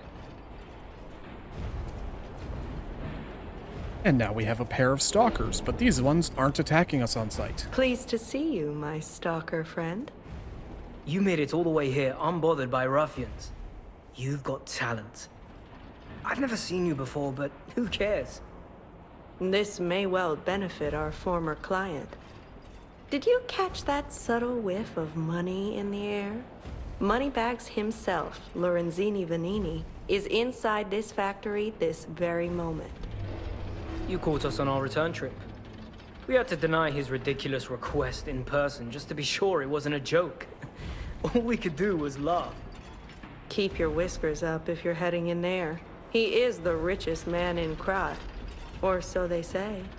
Who knows? Maybe he's handing out bags of money to lift his spirits. Ha! That seems unlikely. No way are we doing that. Well, anyhow, best of luck. Be honest, I've had too many real-life stalkers to even trust fake ones. Damn. Did any of them have cool animal masks? Best of luck to you, my friend.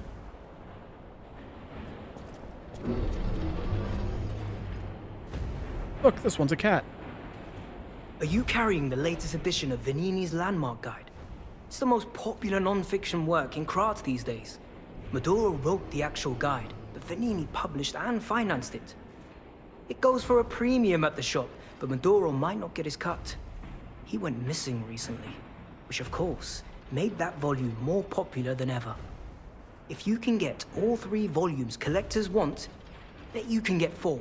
No, 5,000 for it at the shop. But you're in luck. I have a conscience and a powerful sense of self-preservation. I'll let this one go for 500. That's a good investment. Don't sleep through it. You'll wish you had this, and the price is a steal. Let me know if you have any interest. Looks to be in great, great condition. Yeah, sure, I'll buy it.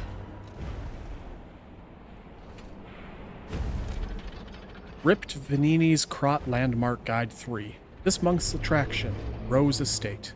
There's a warning band attached that bears the herring symbol of Krat. Warning, this book has been banned. If found, please report it to the city. Reading banned books will result in punishment. Are you sure you want to read it? Abso-fucking-lutely I want to read it. Some uneven handwriting is here. You were warned, but you're reading a forbidden book. You're a bad person. Well, you're reading it, so this is what you get. The rose blooms at the Rose Estate. Don't know the rest of it. The end. Reporter Cat. This guide was made with the support of the Red Lobster Inn. So, have you had time to read it? It's the first volume I wrote, so go easy. By the way, I need to mention something before it slips my mind. It's a shame that the original author went missing, but I fear you misunderstood this commitment. I am willing to sell my newest book for 500. No refunds, of course. That's a given. But look on the bright side. That volume of the series is not easy to acquire. Yeah, thanks. Great book. Nick. And we have a star fragment. Hi.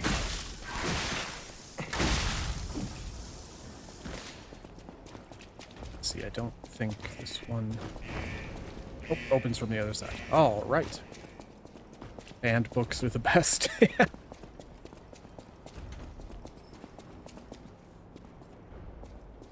Usually, banning a book just tells people, hey, you should probably read this.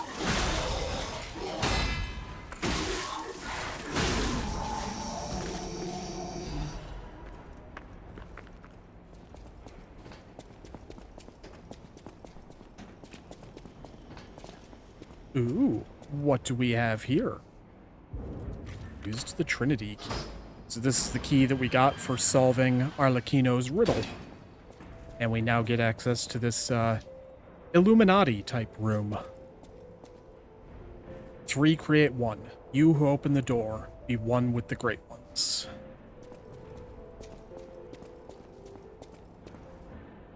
Question of the day. Did this factory worker ever think he would be destroyed like a puppet? Harry Potter is a banned book? Really?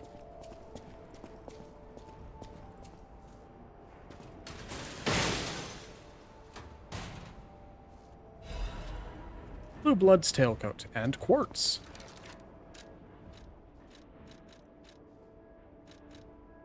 Formal attire of the Stalker Organization of Bastards. The blue tailcoats are the bastards' pride.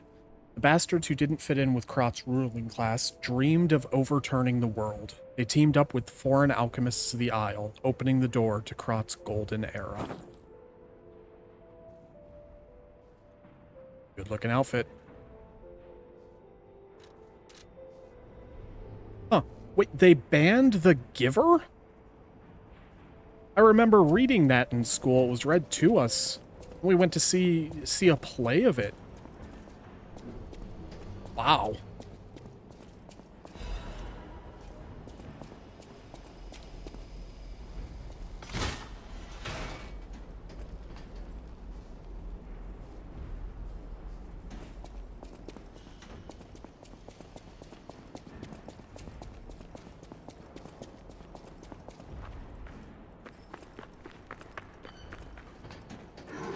That's a shame. That was a really cool book and a really good play.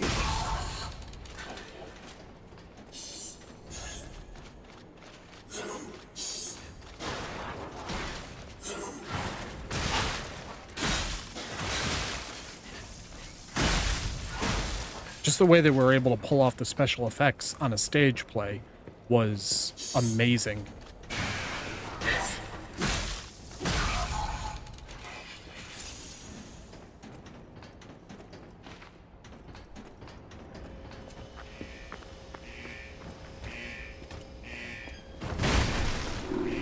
Hello, friend.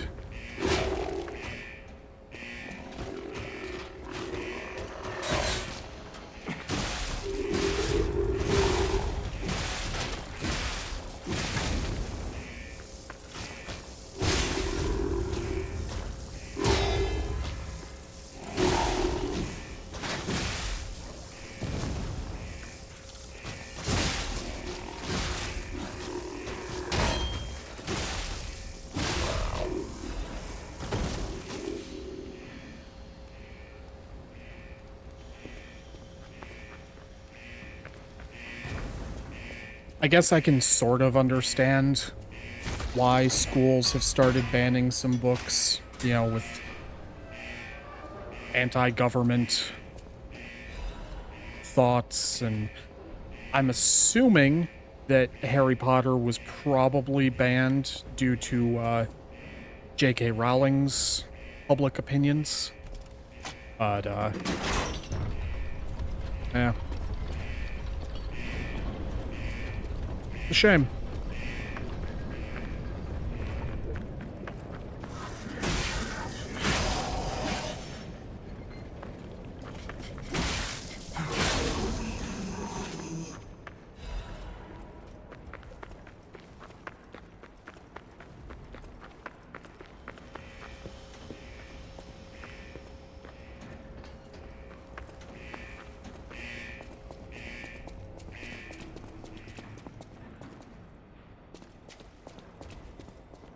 But it was actually banned due to witchcraft? That's, really dumb. You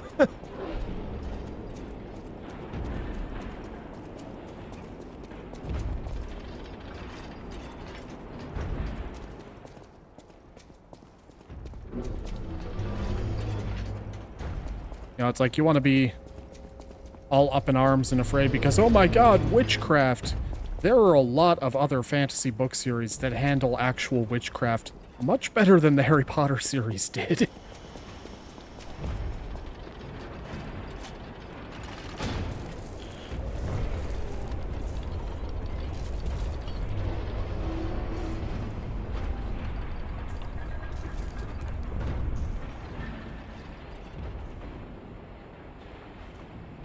Oh, fantastic. The pipe fit like a glove. Well, like a pipe that fit.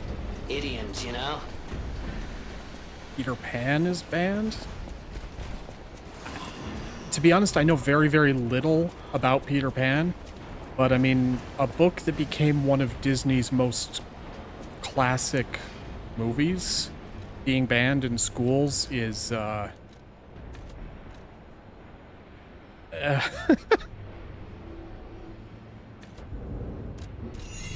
that's a bit bewildering.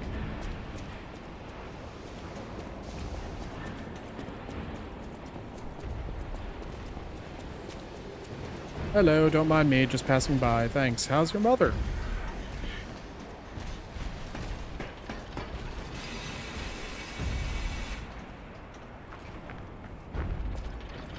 Alright, so now that we've drained the poison out of this area,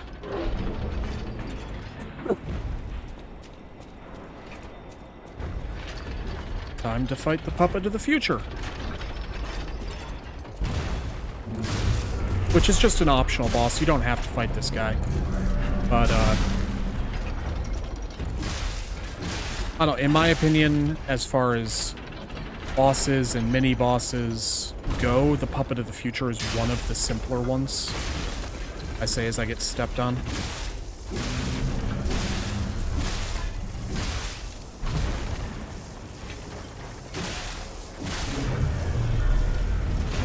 I mean, he's definitely tanky, but...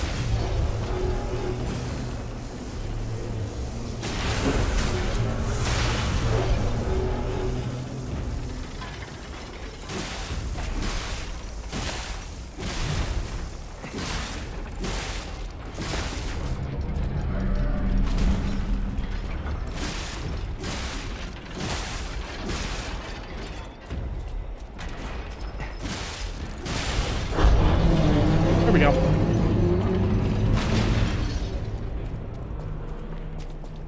But yeah, banning books is crazy.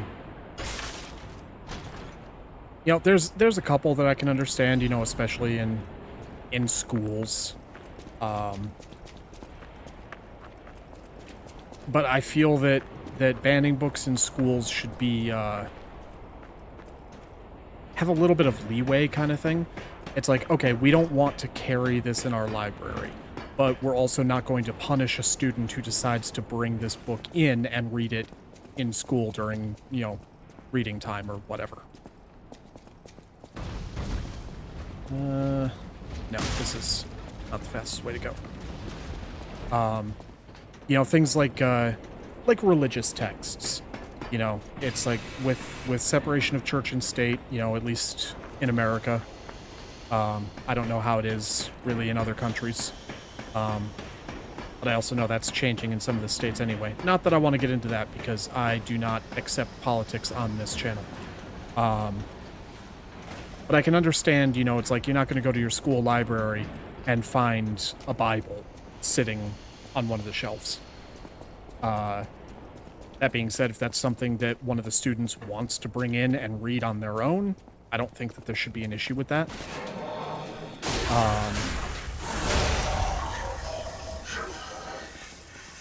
And I know the definition of what would be seen as a dangerous book is subjective. You know, it varies from person to person. I think there's some that most people can all agree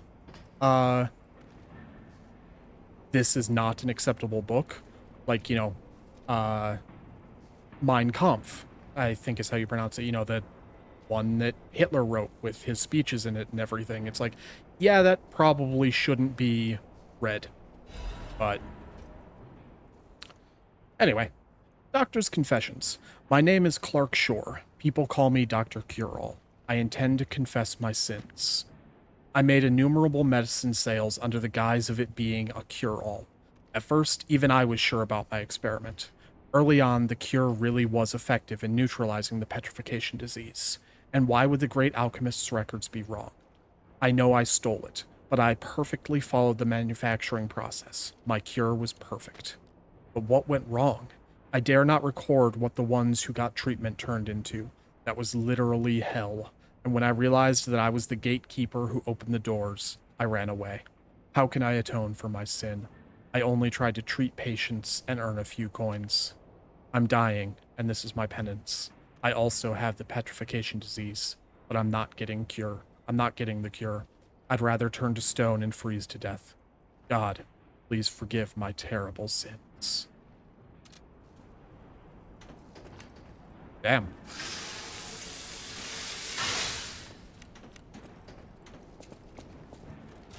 Alice in Wonderland is banned. The children's book Bad Kitty is also banned. I don't think I know that one. I must atone for my sins. I must kill more puppets. More.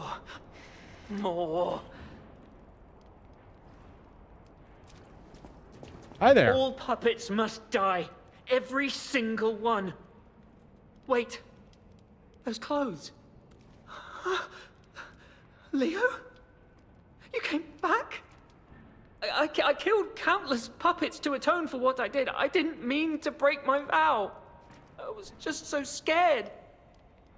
I'm sorry I ran away. Oh, you're a ghost. Just leave me be. It's the weight of guilt. The burden never gets lighter. All puppets must die. Huh. Kill the puppets! You know, I don't think I've ever actually heard that dialogue. Because I'm guessing it only triggers if you talk to him while wearing the Blue Blood's tailcoat. Interesting. I'll have to ask Cannoli if he's seen that one. I'm sure he has.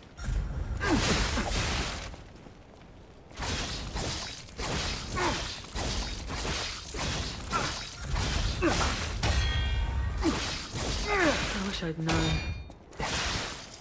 Surviving is a hell of its own. Hey, can you stop spamming attacks for a second? Thank you.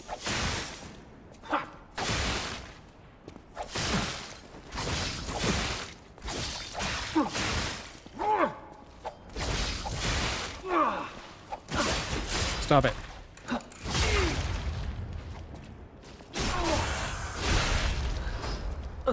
I'm sorry, Leo. I was afraid to die.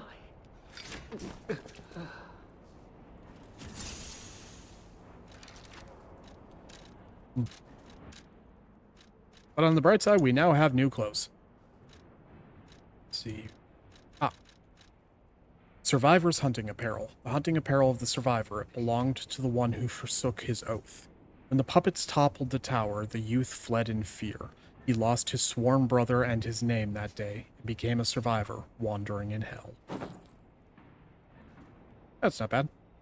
And yeah, I can see it as a less fancy version of this one. So yeah, I guess this must have belonged to his partner. Interesting. The mouse mask worn by the survivor. It reeks of sewage and fear.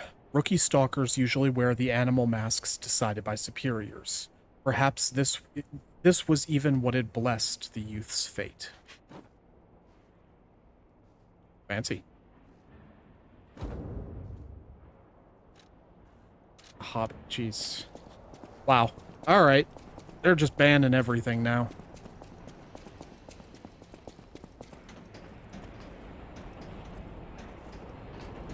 Oh well, glad I'm not in schools.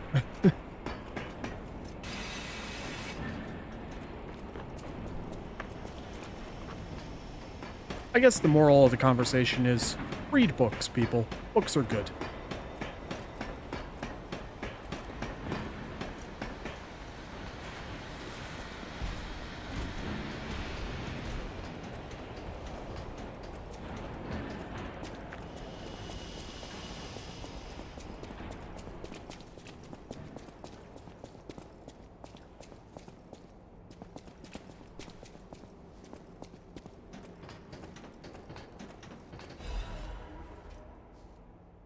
Have you seen this eccentric? Have you seen this eccentric? Hot off the press news this month again. This month's eccentric is Mr. J, a gentleman who caused a stir by marrying a puppet. Is it because the custom-made puppet is so beautifully made, or that Mr. J's peculiarities even he was unaware of suddenly burst? Mr. J fell in love with the maid puppet at first sight, and they got married, even in the face of his family's opposition. But the lovers' secret wedding faced ruin. The enraged family stormed in. The husband was confused. The puppet bride was greatly damaged. She clearly had a soul. We loved each other. Gentleman J, who became his family's headache, still makes the same claims. He's even fixing his bride and redoing the wedding. This tragedy was all made possible because of Krot's advanced puppet technology. Let's all listen to our families now. Haha. The Have You Seen This Eccentric cover will continue next month. That's sad.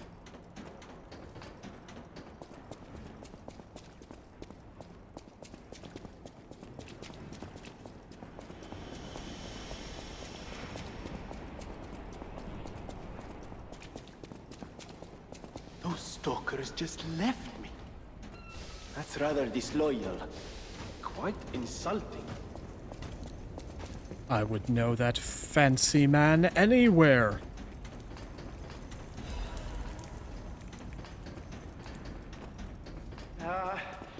A little help? Anyone? Wealthy and dashing philanthropist in need of assistance? It is the great Lorenzini Vanini. Oh, easy now. No need to kill me.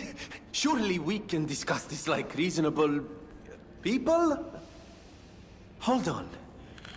Geppetto's a friend of yours. Did he send you?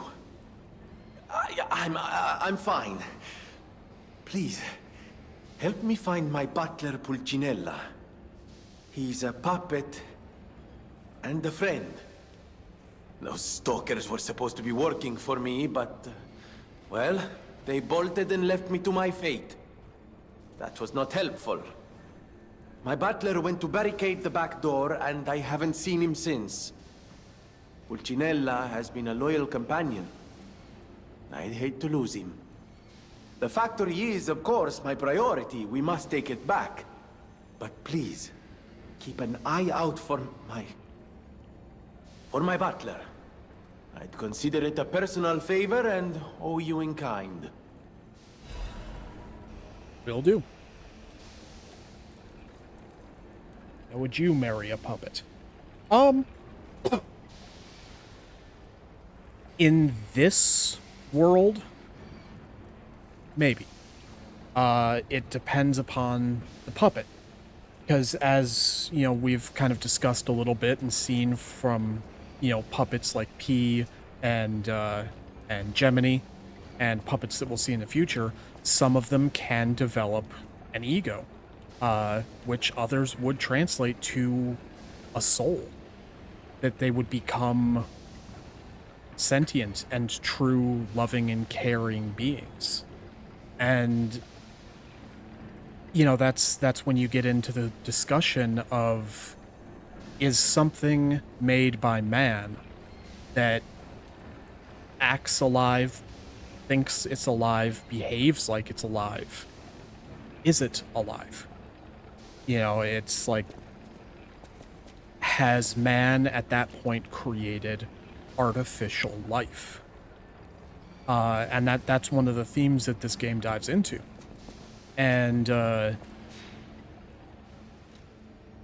so I guess I can't say for sure if I would marry a puppet or not, but there are people in this world that have formed very deep bonds with their puppets.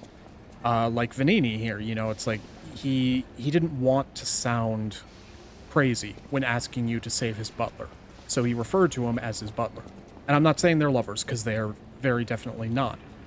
But they are very, very close friends. Venini has a very tragic past, and his past was made bearable thanks to the presence of Pulcinella, who was a puppet who developed an ego, who became sentient and truly cares for the safety and well-being of Venini, who, even though he serves as a butler and, you know, serves at the behest of Master Venini and the House of Venini, he sees Venini as his friend, and Venini sees Pulcinella as his friend. So it's an interesting conversation and an interesting thought to think of. And, you know, I mean, I know that we are making leaps and strides in the field of artificial intelligence. I don't think we've reached anything like that yet. You know, I mean, people talk about like AI chatbots and AI artwork and everything. But that's still, to me, that's not true AI. That is just a more sophisticated program. Because it's not sentient, it's not self-aware, it's not... Nobody's going to look at something like, you know, ChatGTP and think, is this a being that could be considered alive? And that's when that conversation starts to come into play. But, you know, it's a very common thing brought into, you know, futuristic sci-fi and cyberpunk stories, is, can a machine have a soul? See, I think it's beautiful in this game, but I do know that someone I watch on Facebook is making a cult with ChatGPT and a religion with AI. I mean, not to shit on anybody's religion. Get fucked, bot. Thank you, Saribot. You know, not to shit on anybody's religion, but once the whole thing with Pastafarianism became recognized as like an official religion, and, you know, I know very, very little about it, but the worship of the flying spaghetti monster, nothing surprises me anymore with what people will decide to worship. You know, it's like, I wonder how many religions out there were started in the same similar way, that were basically started as a joke, and then people took it seriously. Who knows?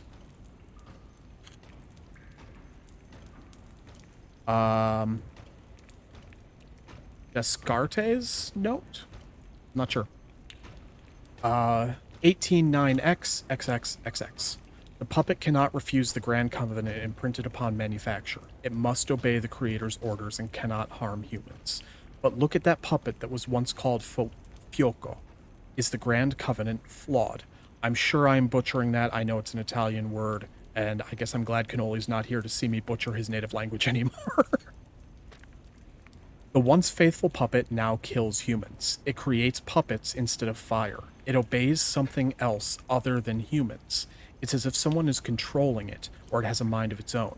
And if there's a king, as if there is a king of puppets somewhere. Is it pretending to be human? Is it a simple defect? This requires further investigation. 18XXXXXX. It's surprising Fuoco's actions were not simple obedience, but faith. Fuoco worships something as a god. I've heard there's the king of puppets on Rosa Isabella Street. That must be what is controlling the puppets of Krat. But a puppet having a human ego is a problem from another dimension. There is still a puppet secret that I don't know about. Ergo is probably the key. But those guys are awakening like humans more quickly as days go by. Someone has to stop them before it's too late, for the sake of all humans. It's interesting note to find, you know, right after that discussion.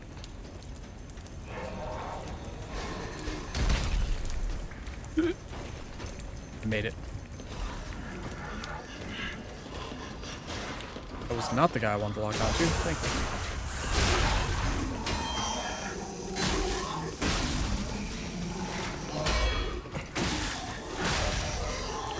This guy's religion, though, is very bad. It's basically do as much hardcore drugs as possible, and I'm God. Sounds like your typical cult. You know, it's... People are weird, man.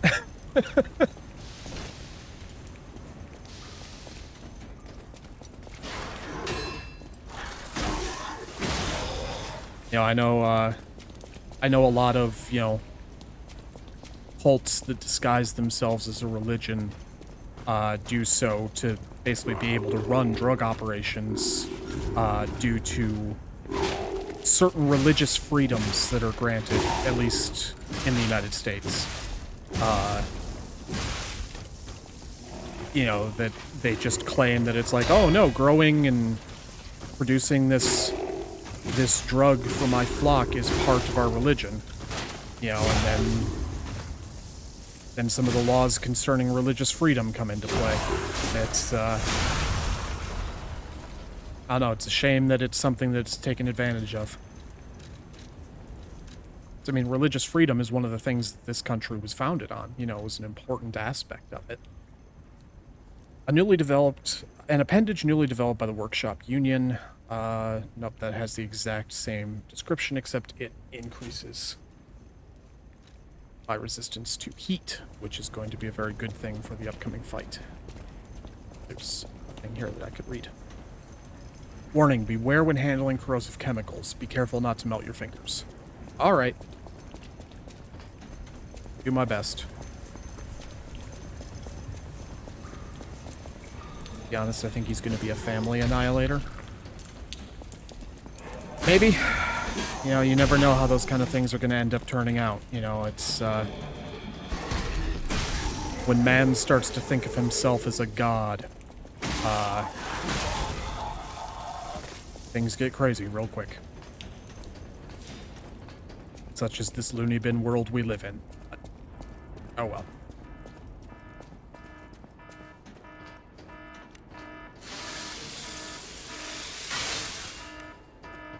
There's always going to be eccentric people taking something to the next level.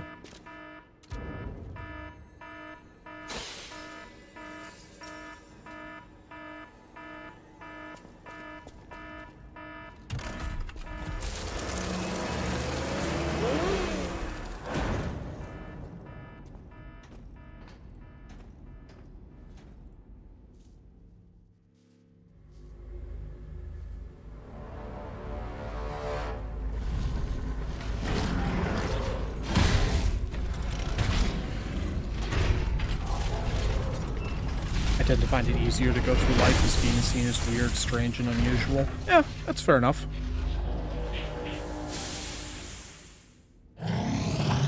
King's Flame. Woko. Oh, the Phantom there scared me for a second. Forgot I had summoned a Phantom.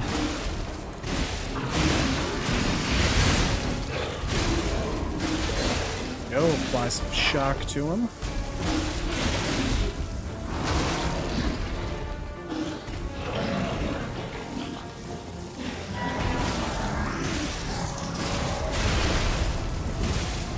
I probably should have backed away sooner, but oh well.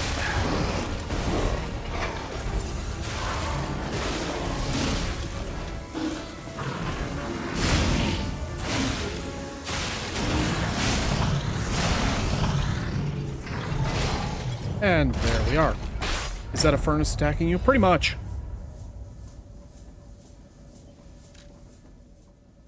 High power flame amplifier. The central core of the King's Flame Fuoco. Legion arm that expels immense firepower can be crafted with the Venigni craft machine. The puppet dreamed of a fire that would make the king's army. At the end of a desperate fight with a boy puppet, the fanatic's burning fire was scattered into foolish ash. And his ergo. To Fuoco, the ordinary puppet protecting the factory fire was a sacred duty. As soon as he learned of the king of puppets, he bowed down to a new god. And I now have a special grindstone that I can apply to my weapon repair thing. A special grindstone that can be equipped to a grinder. It can be triggered by using the grinder while guarding. Because it's fragile, it cannot be used often. Special grindstones were made to respond quickly in battle. These grindstones, made from artificial gems, sharpen weapons and temporarily imbue them with special abilities. So that will allow me to imbue my weapon with flame.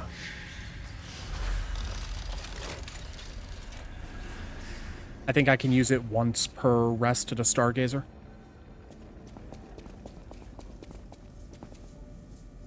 What do we have here? A broken butler puppet. Yeah, I seem to remember someone on the second floor. Think it belongs to him? We gotta ask what happened sometime. Now's good. Or Pulcinella.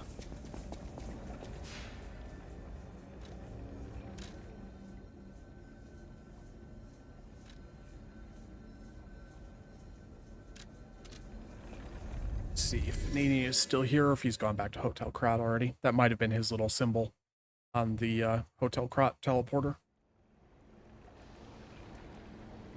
Okay, nope, he's still here. That was Geppetto then. Greetings. Ah, you're back! And you found... Oh, dear. Pulcinella. They really did a number on you. Pulcinella was proof that puppets possess true courage. I will not rest until I have revived him. But there will be ample time for that. First, I must thank you for a truly heroic piece of work. The factory is ours again. The puppets are going to be in really bad shape after this. Let us return to the hotel and rest while we can. I cannot shake the thought of that puppet army. What they meant to do. The cathedral is filled with refugees. People who thought they were safe. But that's for the future to solve. Maintenance must come first. See you at Hotel Krat. Arrivederci. I love Venini. Honestly, I love most of the characters in this game. Sorry about that. Alright, back to Hotel Krat.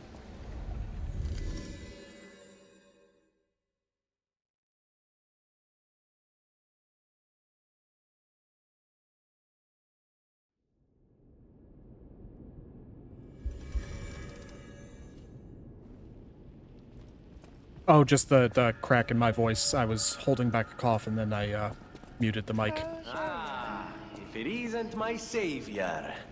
Glad to see you made it back in one piece, my friend. How'd you get here before me? I can teleport. There you are, my boy. My savior, yes, that's the word. You took back the factory and I cannot thank you enough. Without the factory, no more new puppets. The army has run out of recruits. My friend, you saved, well, all of us. Ah, but listen to me going on and on about my concerns, and I don't believe I've even introduced myself. Signor Lorenzini Venigni, gentleman, bon vivant, and, at the moment, utterly at your service, my friend. If the name Venigni rings no bells, perhaps you've heard of Krat's Prince of High Society. That is because they are one and the same. Just two of the many names I've collected in my 3 decades here on Earth. While I sincerely believe meeting Venigni is its own reward, I have not rewarded you in the more traditional manner. Please, take this. My newest prototype. It'll be safe with you. It's a grinder stone that keeps granting special attributes to the grinder. I hope you'll put it to good use. Grinder modification tool. Modification tool that allows special grindstones to be equipped to a grinder. Stalkers wanted to be able to respond dynamically to the constantly changing battlefield. Special grindstones were made for this. Excellent. Then my eyes do not deceive me. I never imagined I'd actually see it again, and in the flesh, so to speak. I just designed it, set it aside, and never got back to it. Genius and acclaim can keep one quite preoccupied, I'm afraid. You are really interested in the arm, I see. Then, my friend, you shall have it. It just needs a few mechanical adjustments to fit your, particular needs. And frankly, this design is almost child's play to me now, so let's start by making it a bit stronger, shall we? I will also add what we brilliant inventors call modularity. That means it will be much easier to improve and repair since you'll be able to use commonly found parts. You might say this arm's new abilities are, legion. No? Too much? It was too much. Never. I always welcome friends. May I be of service? Hoping to get a new headphone set soon if I'm able to. That'd be cool. I guess I'll toss on the flame grindstone. I have nothing else at the moment. Of course you're curious. Pulcinella has been restored thanks to you. In a small way. Mostly it was me, but, you know, genius never rests. Except for beauty rest. Pulcinella isn't just my butler. He's my family. The only one I have left, really. I won't forget what you've done for us. If you ever need anything or find yourself in a spot of trouble, call on your friend Venigni.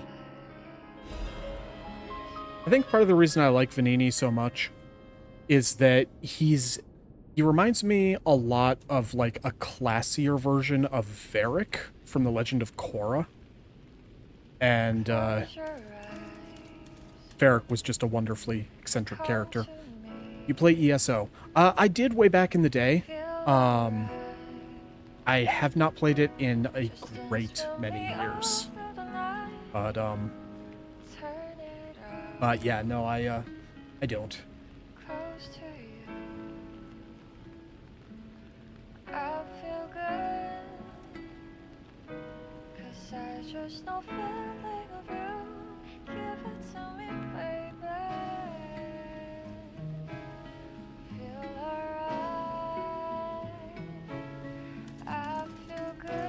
Okay, sorry about that, Chad. I had to step away for just a second to do the thing. Yeah, absolutely.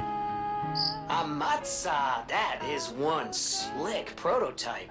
You think it's a tram for crickets? What is this? A tram for crickets? It needs to be at least 3 times this size. Felicitous salutations, my friends. My name is Signor Lorenzini Venigni. No doubt my reputation precedes me. I come to you with only the most peaceful intentions, and as a true friend of craft. Behold, Venigni Works, where we will honor the city of Krat's history while forging her brilliant future. When I broke ground on this place, we broke ground. I certainly didn't do it all personally. This was a simply empty space, a blank canvas. But in the hands of a maestro, it became a work of art. All my life, from boyhood to this very day, I have been derided for my, let's say, single-minded focus on a lifelong obsession with building animated, automatic, autonomous automata. But today, just look before you. Venigni Works is ready to start building the future. Krat's golden era is waiting to be built. A dream of the future we can only create together. Help me make this future come true. Join us, for this moment in history will happen only once. Join Venigni, your friend for life. And say if you played it and had a PS4 or PS5, we could have played together, LOL. Yeah, fair enough. I do have a PS5. Not that I really use it that often. Basically, I pretty much only use it to play Bloodborne. And occasionally I'll jump into a match of Marvel Rivals with Elvish. But ESO, I have a hard time getting into MMOs. And my main reason for that is I'm one of those people, I'm a completionist when it comes to games. I want to collect everything. I want to do everything. And I played ESO when it first came out. And it took me a bit to get into. And then I put it down for many years. And then it did the thing that a lot of MMOs do. That as they released new content and new expansion packs and everything, the story of the game changed. So if you start up a new game of ESO today, you will not be playing the same storyline or the same intro that you did if you played it at launch. And that is my biggest roadblock when it comes to playing MMOs.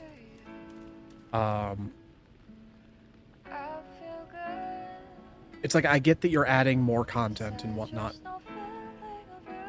but adding content while at the same time taking away content, just, I don't know, it makes it difficult for me. But also, since I've mentioned him and whatnot, not that he's here at the moment, but if any of you haven't checked out Elvish Laddie, he is a wonderful bean. He's an Australian streamer, so his streams will be, a lot later at night, at least for those of us who are on this side of the world. For me in Central Time, he doesn't go live till 2 in the morning. But, alright, let us upgrade our Legion arm. Huzzah. And can now use the high-powered flame amplifier to craft the Flamberge.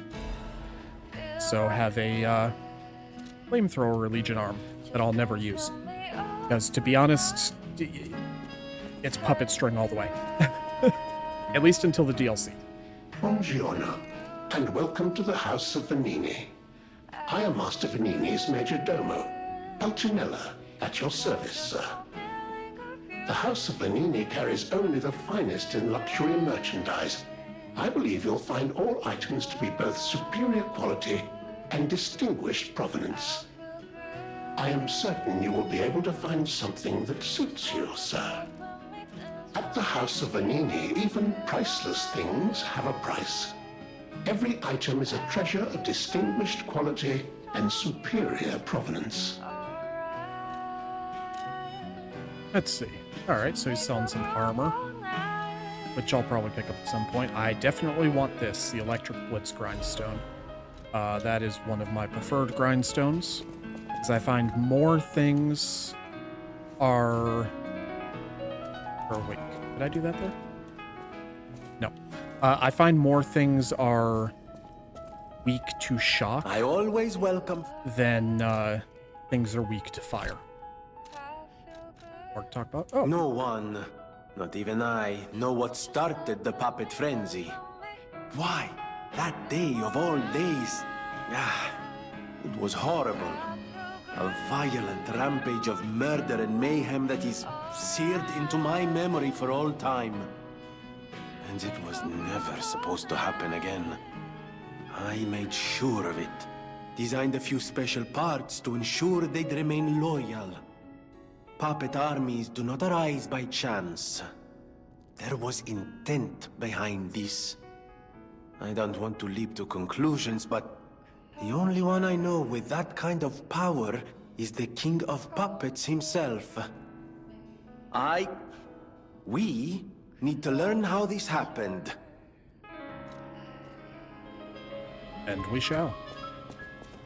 What's up, Eugenie? I know my way around a weapon. Okay, nothing new to talk about, but I can upgrade my current weapons. Alright. Well, I guess I put it off for long enough. Let's go talk to Geppetto.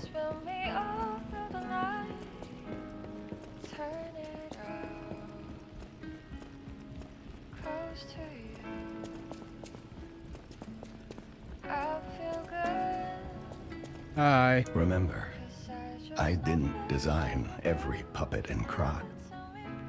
It is not surprising that some puppets broke away from the Grand Covenant. I've no idea how many. I remember a few Ergo puppets behaving according to their own volition before the frenzy. That wasn't our intention. They were never designed to act that way. But if a puppet starts acting on its own, does that mean the puppet has free will? Or is someone else controlling the puppet? The city of Krat. It's probably not how you remember it, eh? Ask me any questions, and I'll fill in the gaps. So after you visit these locations, he'll have new stuff to say about them, which is cool. Thanks to you, the factory is out of the puppet's clutches. Venigni Works can resume making all sorts of supplies, not just more puppets. The puppets are still a problem, but at least they don't have endless reinforcements. I knew you could do it. I'm proud of you, son. Alright. Did I find any more quartz? I think I did. Yes. Okay. I think... Yeah, I want the better dodge. Let's see, I'm gonna grab extra ergo. And... yeah, sure, it's fitting. Lower damage while dodging. There we go. Excellent. And now we've unlocked Phase 2. So, extra new things that I can get. Okay. Retain guard regain upon pulse cell use. And retain guard regain an extra amulet slot. Lots of good stuff. Alright, let's go see if Polendina or Lady Antonia have anything to say. Start with Lady Antonia. People have no thanks for keep. Nope. Am I any better at playing the piano yet?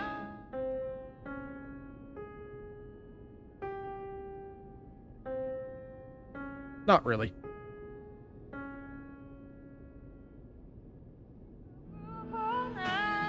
So I think the more that I lie and do things where like that notification that pops up that my springs are reacting, that kind of signals the growth of humanity in Pinocchio.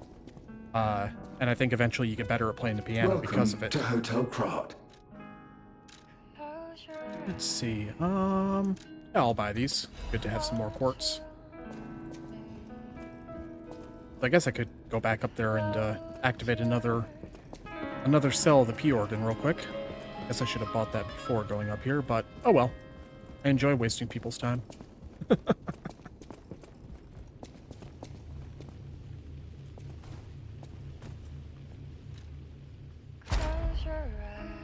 Let's see, I think I want the increased pulse cells. Oh, and now I've unlocked tier 2 of extra things. It's weapon attack when durability is at maximum. That's because that's maybe like the first attack or two.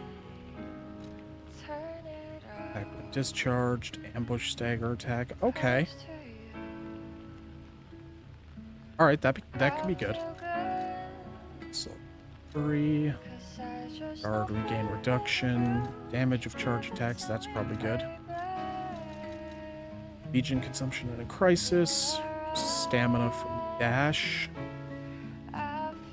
Yep, I want that one. Symbol effect duration, grindstone effect duration, lower ergo loss upon death, enhanced fatal catalyst. I think I'm going to increase the duration of my special grindstone. I think that would be most useful at the moment.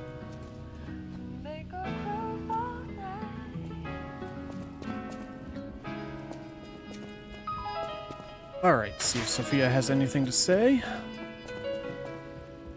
I'll use my power to help. I am able to wield Ergo. They call me a listener because I can hear Ergo. I inherited the power from my mother, who hated it, called it the devil's power. So I kept it a secret that I could talk to puppets. Now you are the only one my voice reaches. So I beg you, please, save Krat. I will do my best.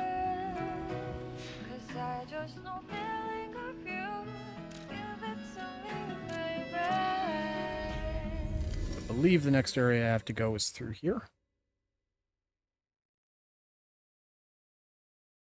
Again, it's been a minute since I've done the beginning of this game.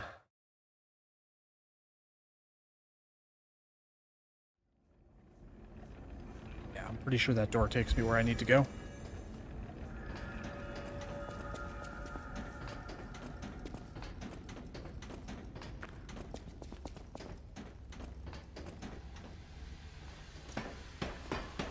That it does.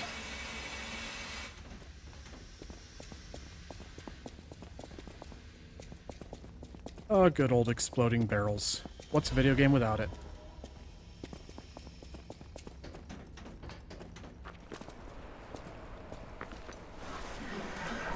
Alright, so we won't be going too terribly much longer here. Probably when I find the next Stargazer.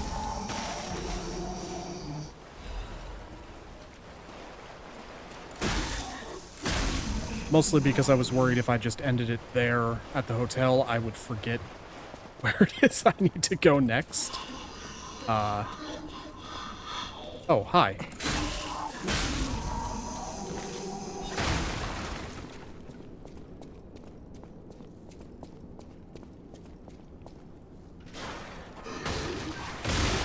Ah.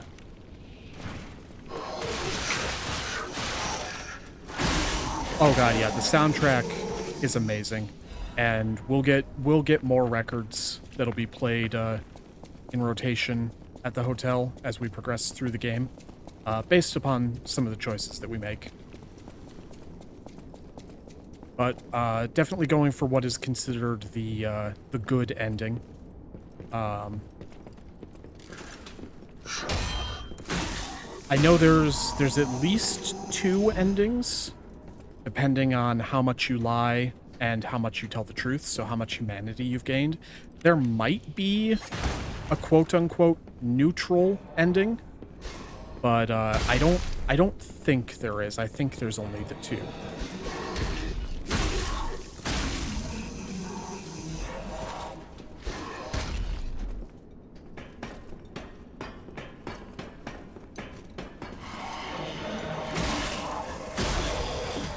Now, in a lot of games, I generally don't pay that terribly much attention to the soundtrack. I don't know why, it's just always kind of been a blind spot for me. Canoli and Elvish have really helped that a lot with pointing it out. Big pipe. With pointing out how good music is in games and how much it adds to it. But even before that, the music out in Lies of P was just fantastic.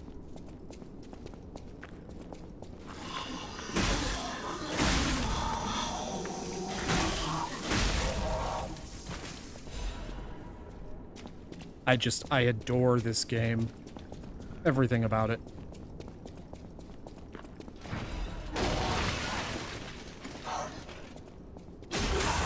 And again, I know some people would judge or be angry that I'm playing it on easy mode.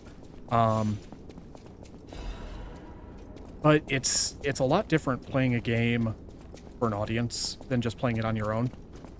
And so if they hadn't added an easy mode, I don't know if Lies of P would be something I'd actually be able to stream or not.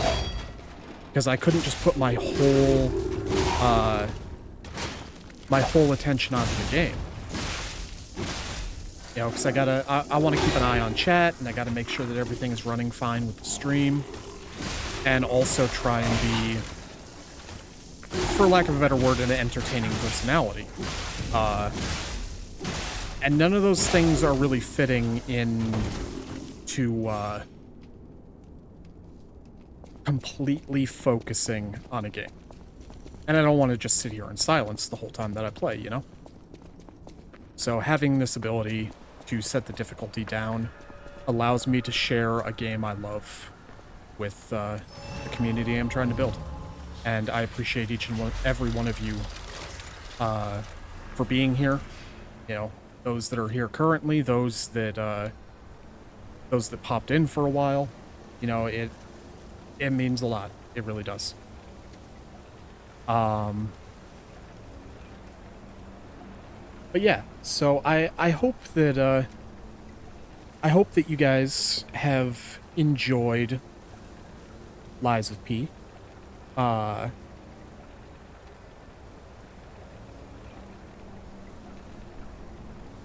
know I've been greatly enjoying playing it, and I plan to come back to it.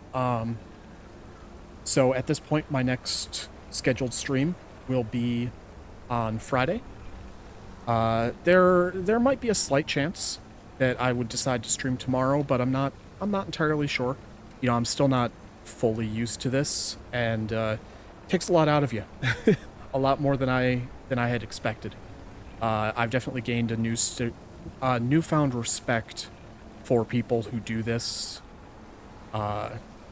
constantly.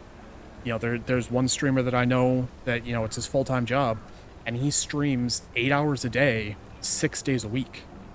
And it's just like, man, you gotta have a lot of energy for that.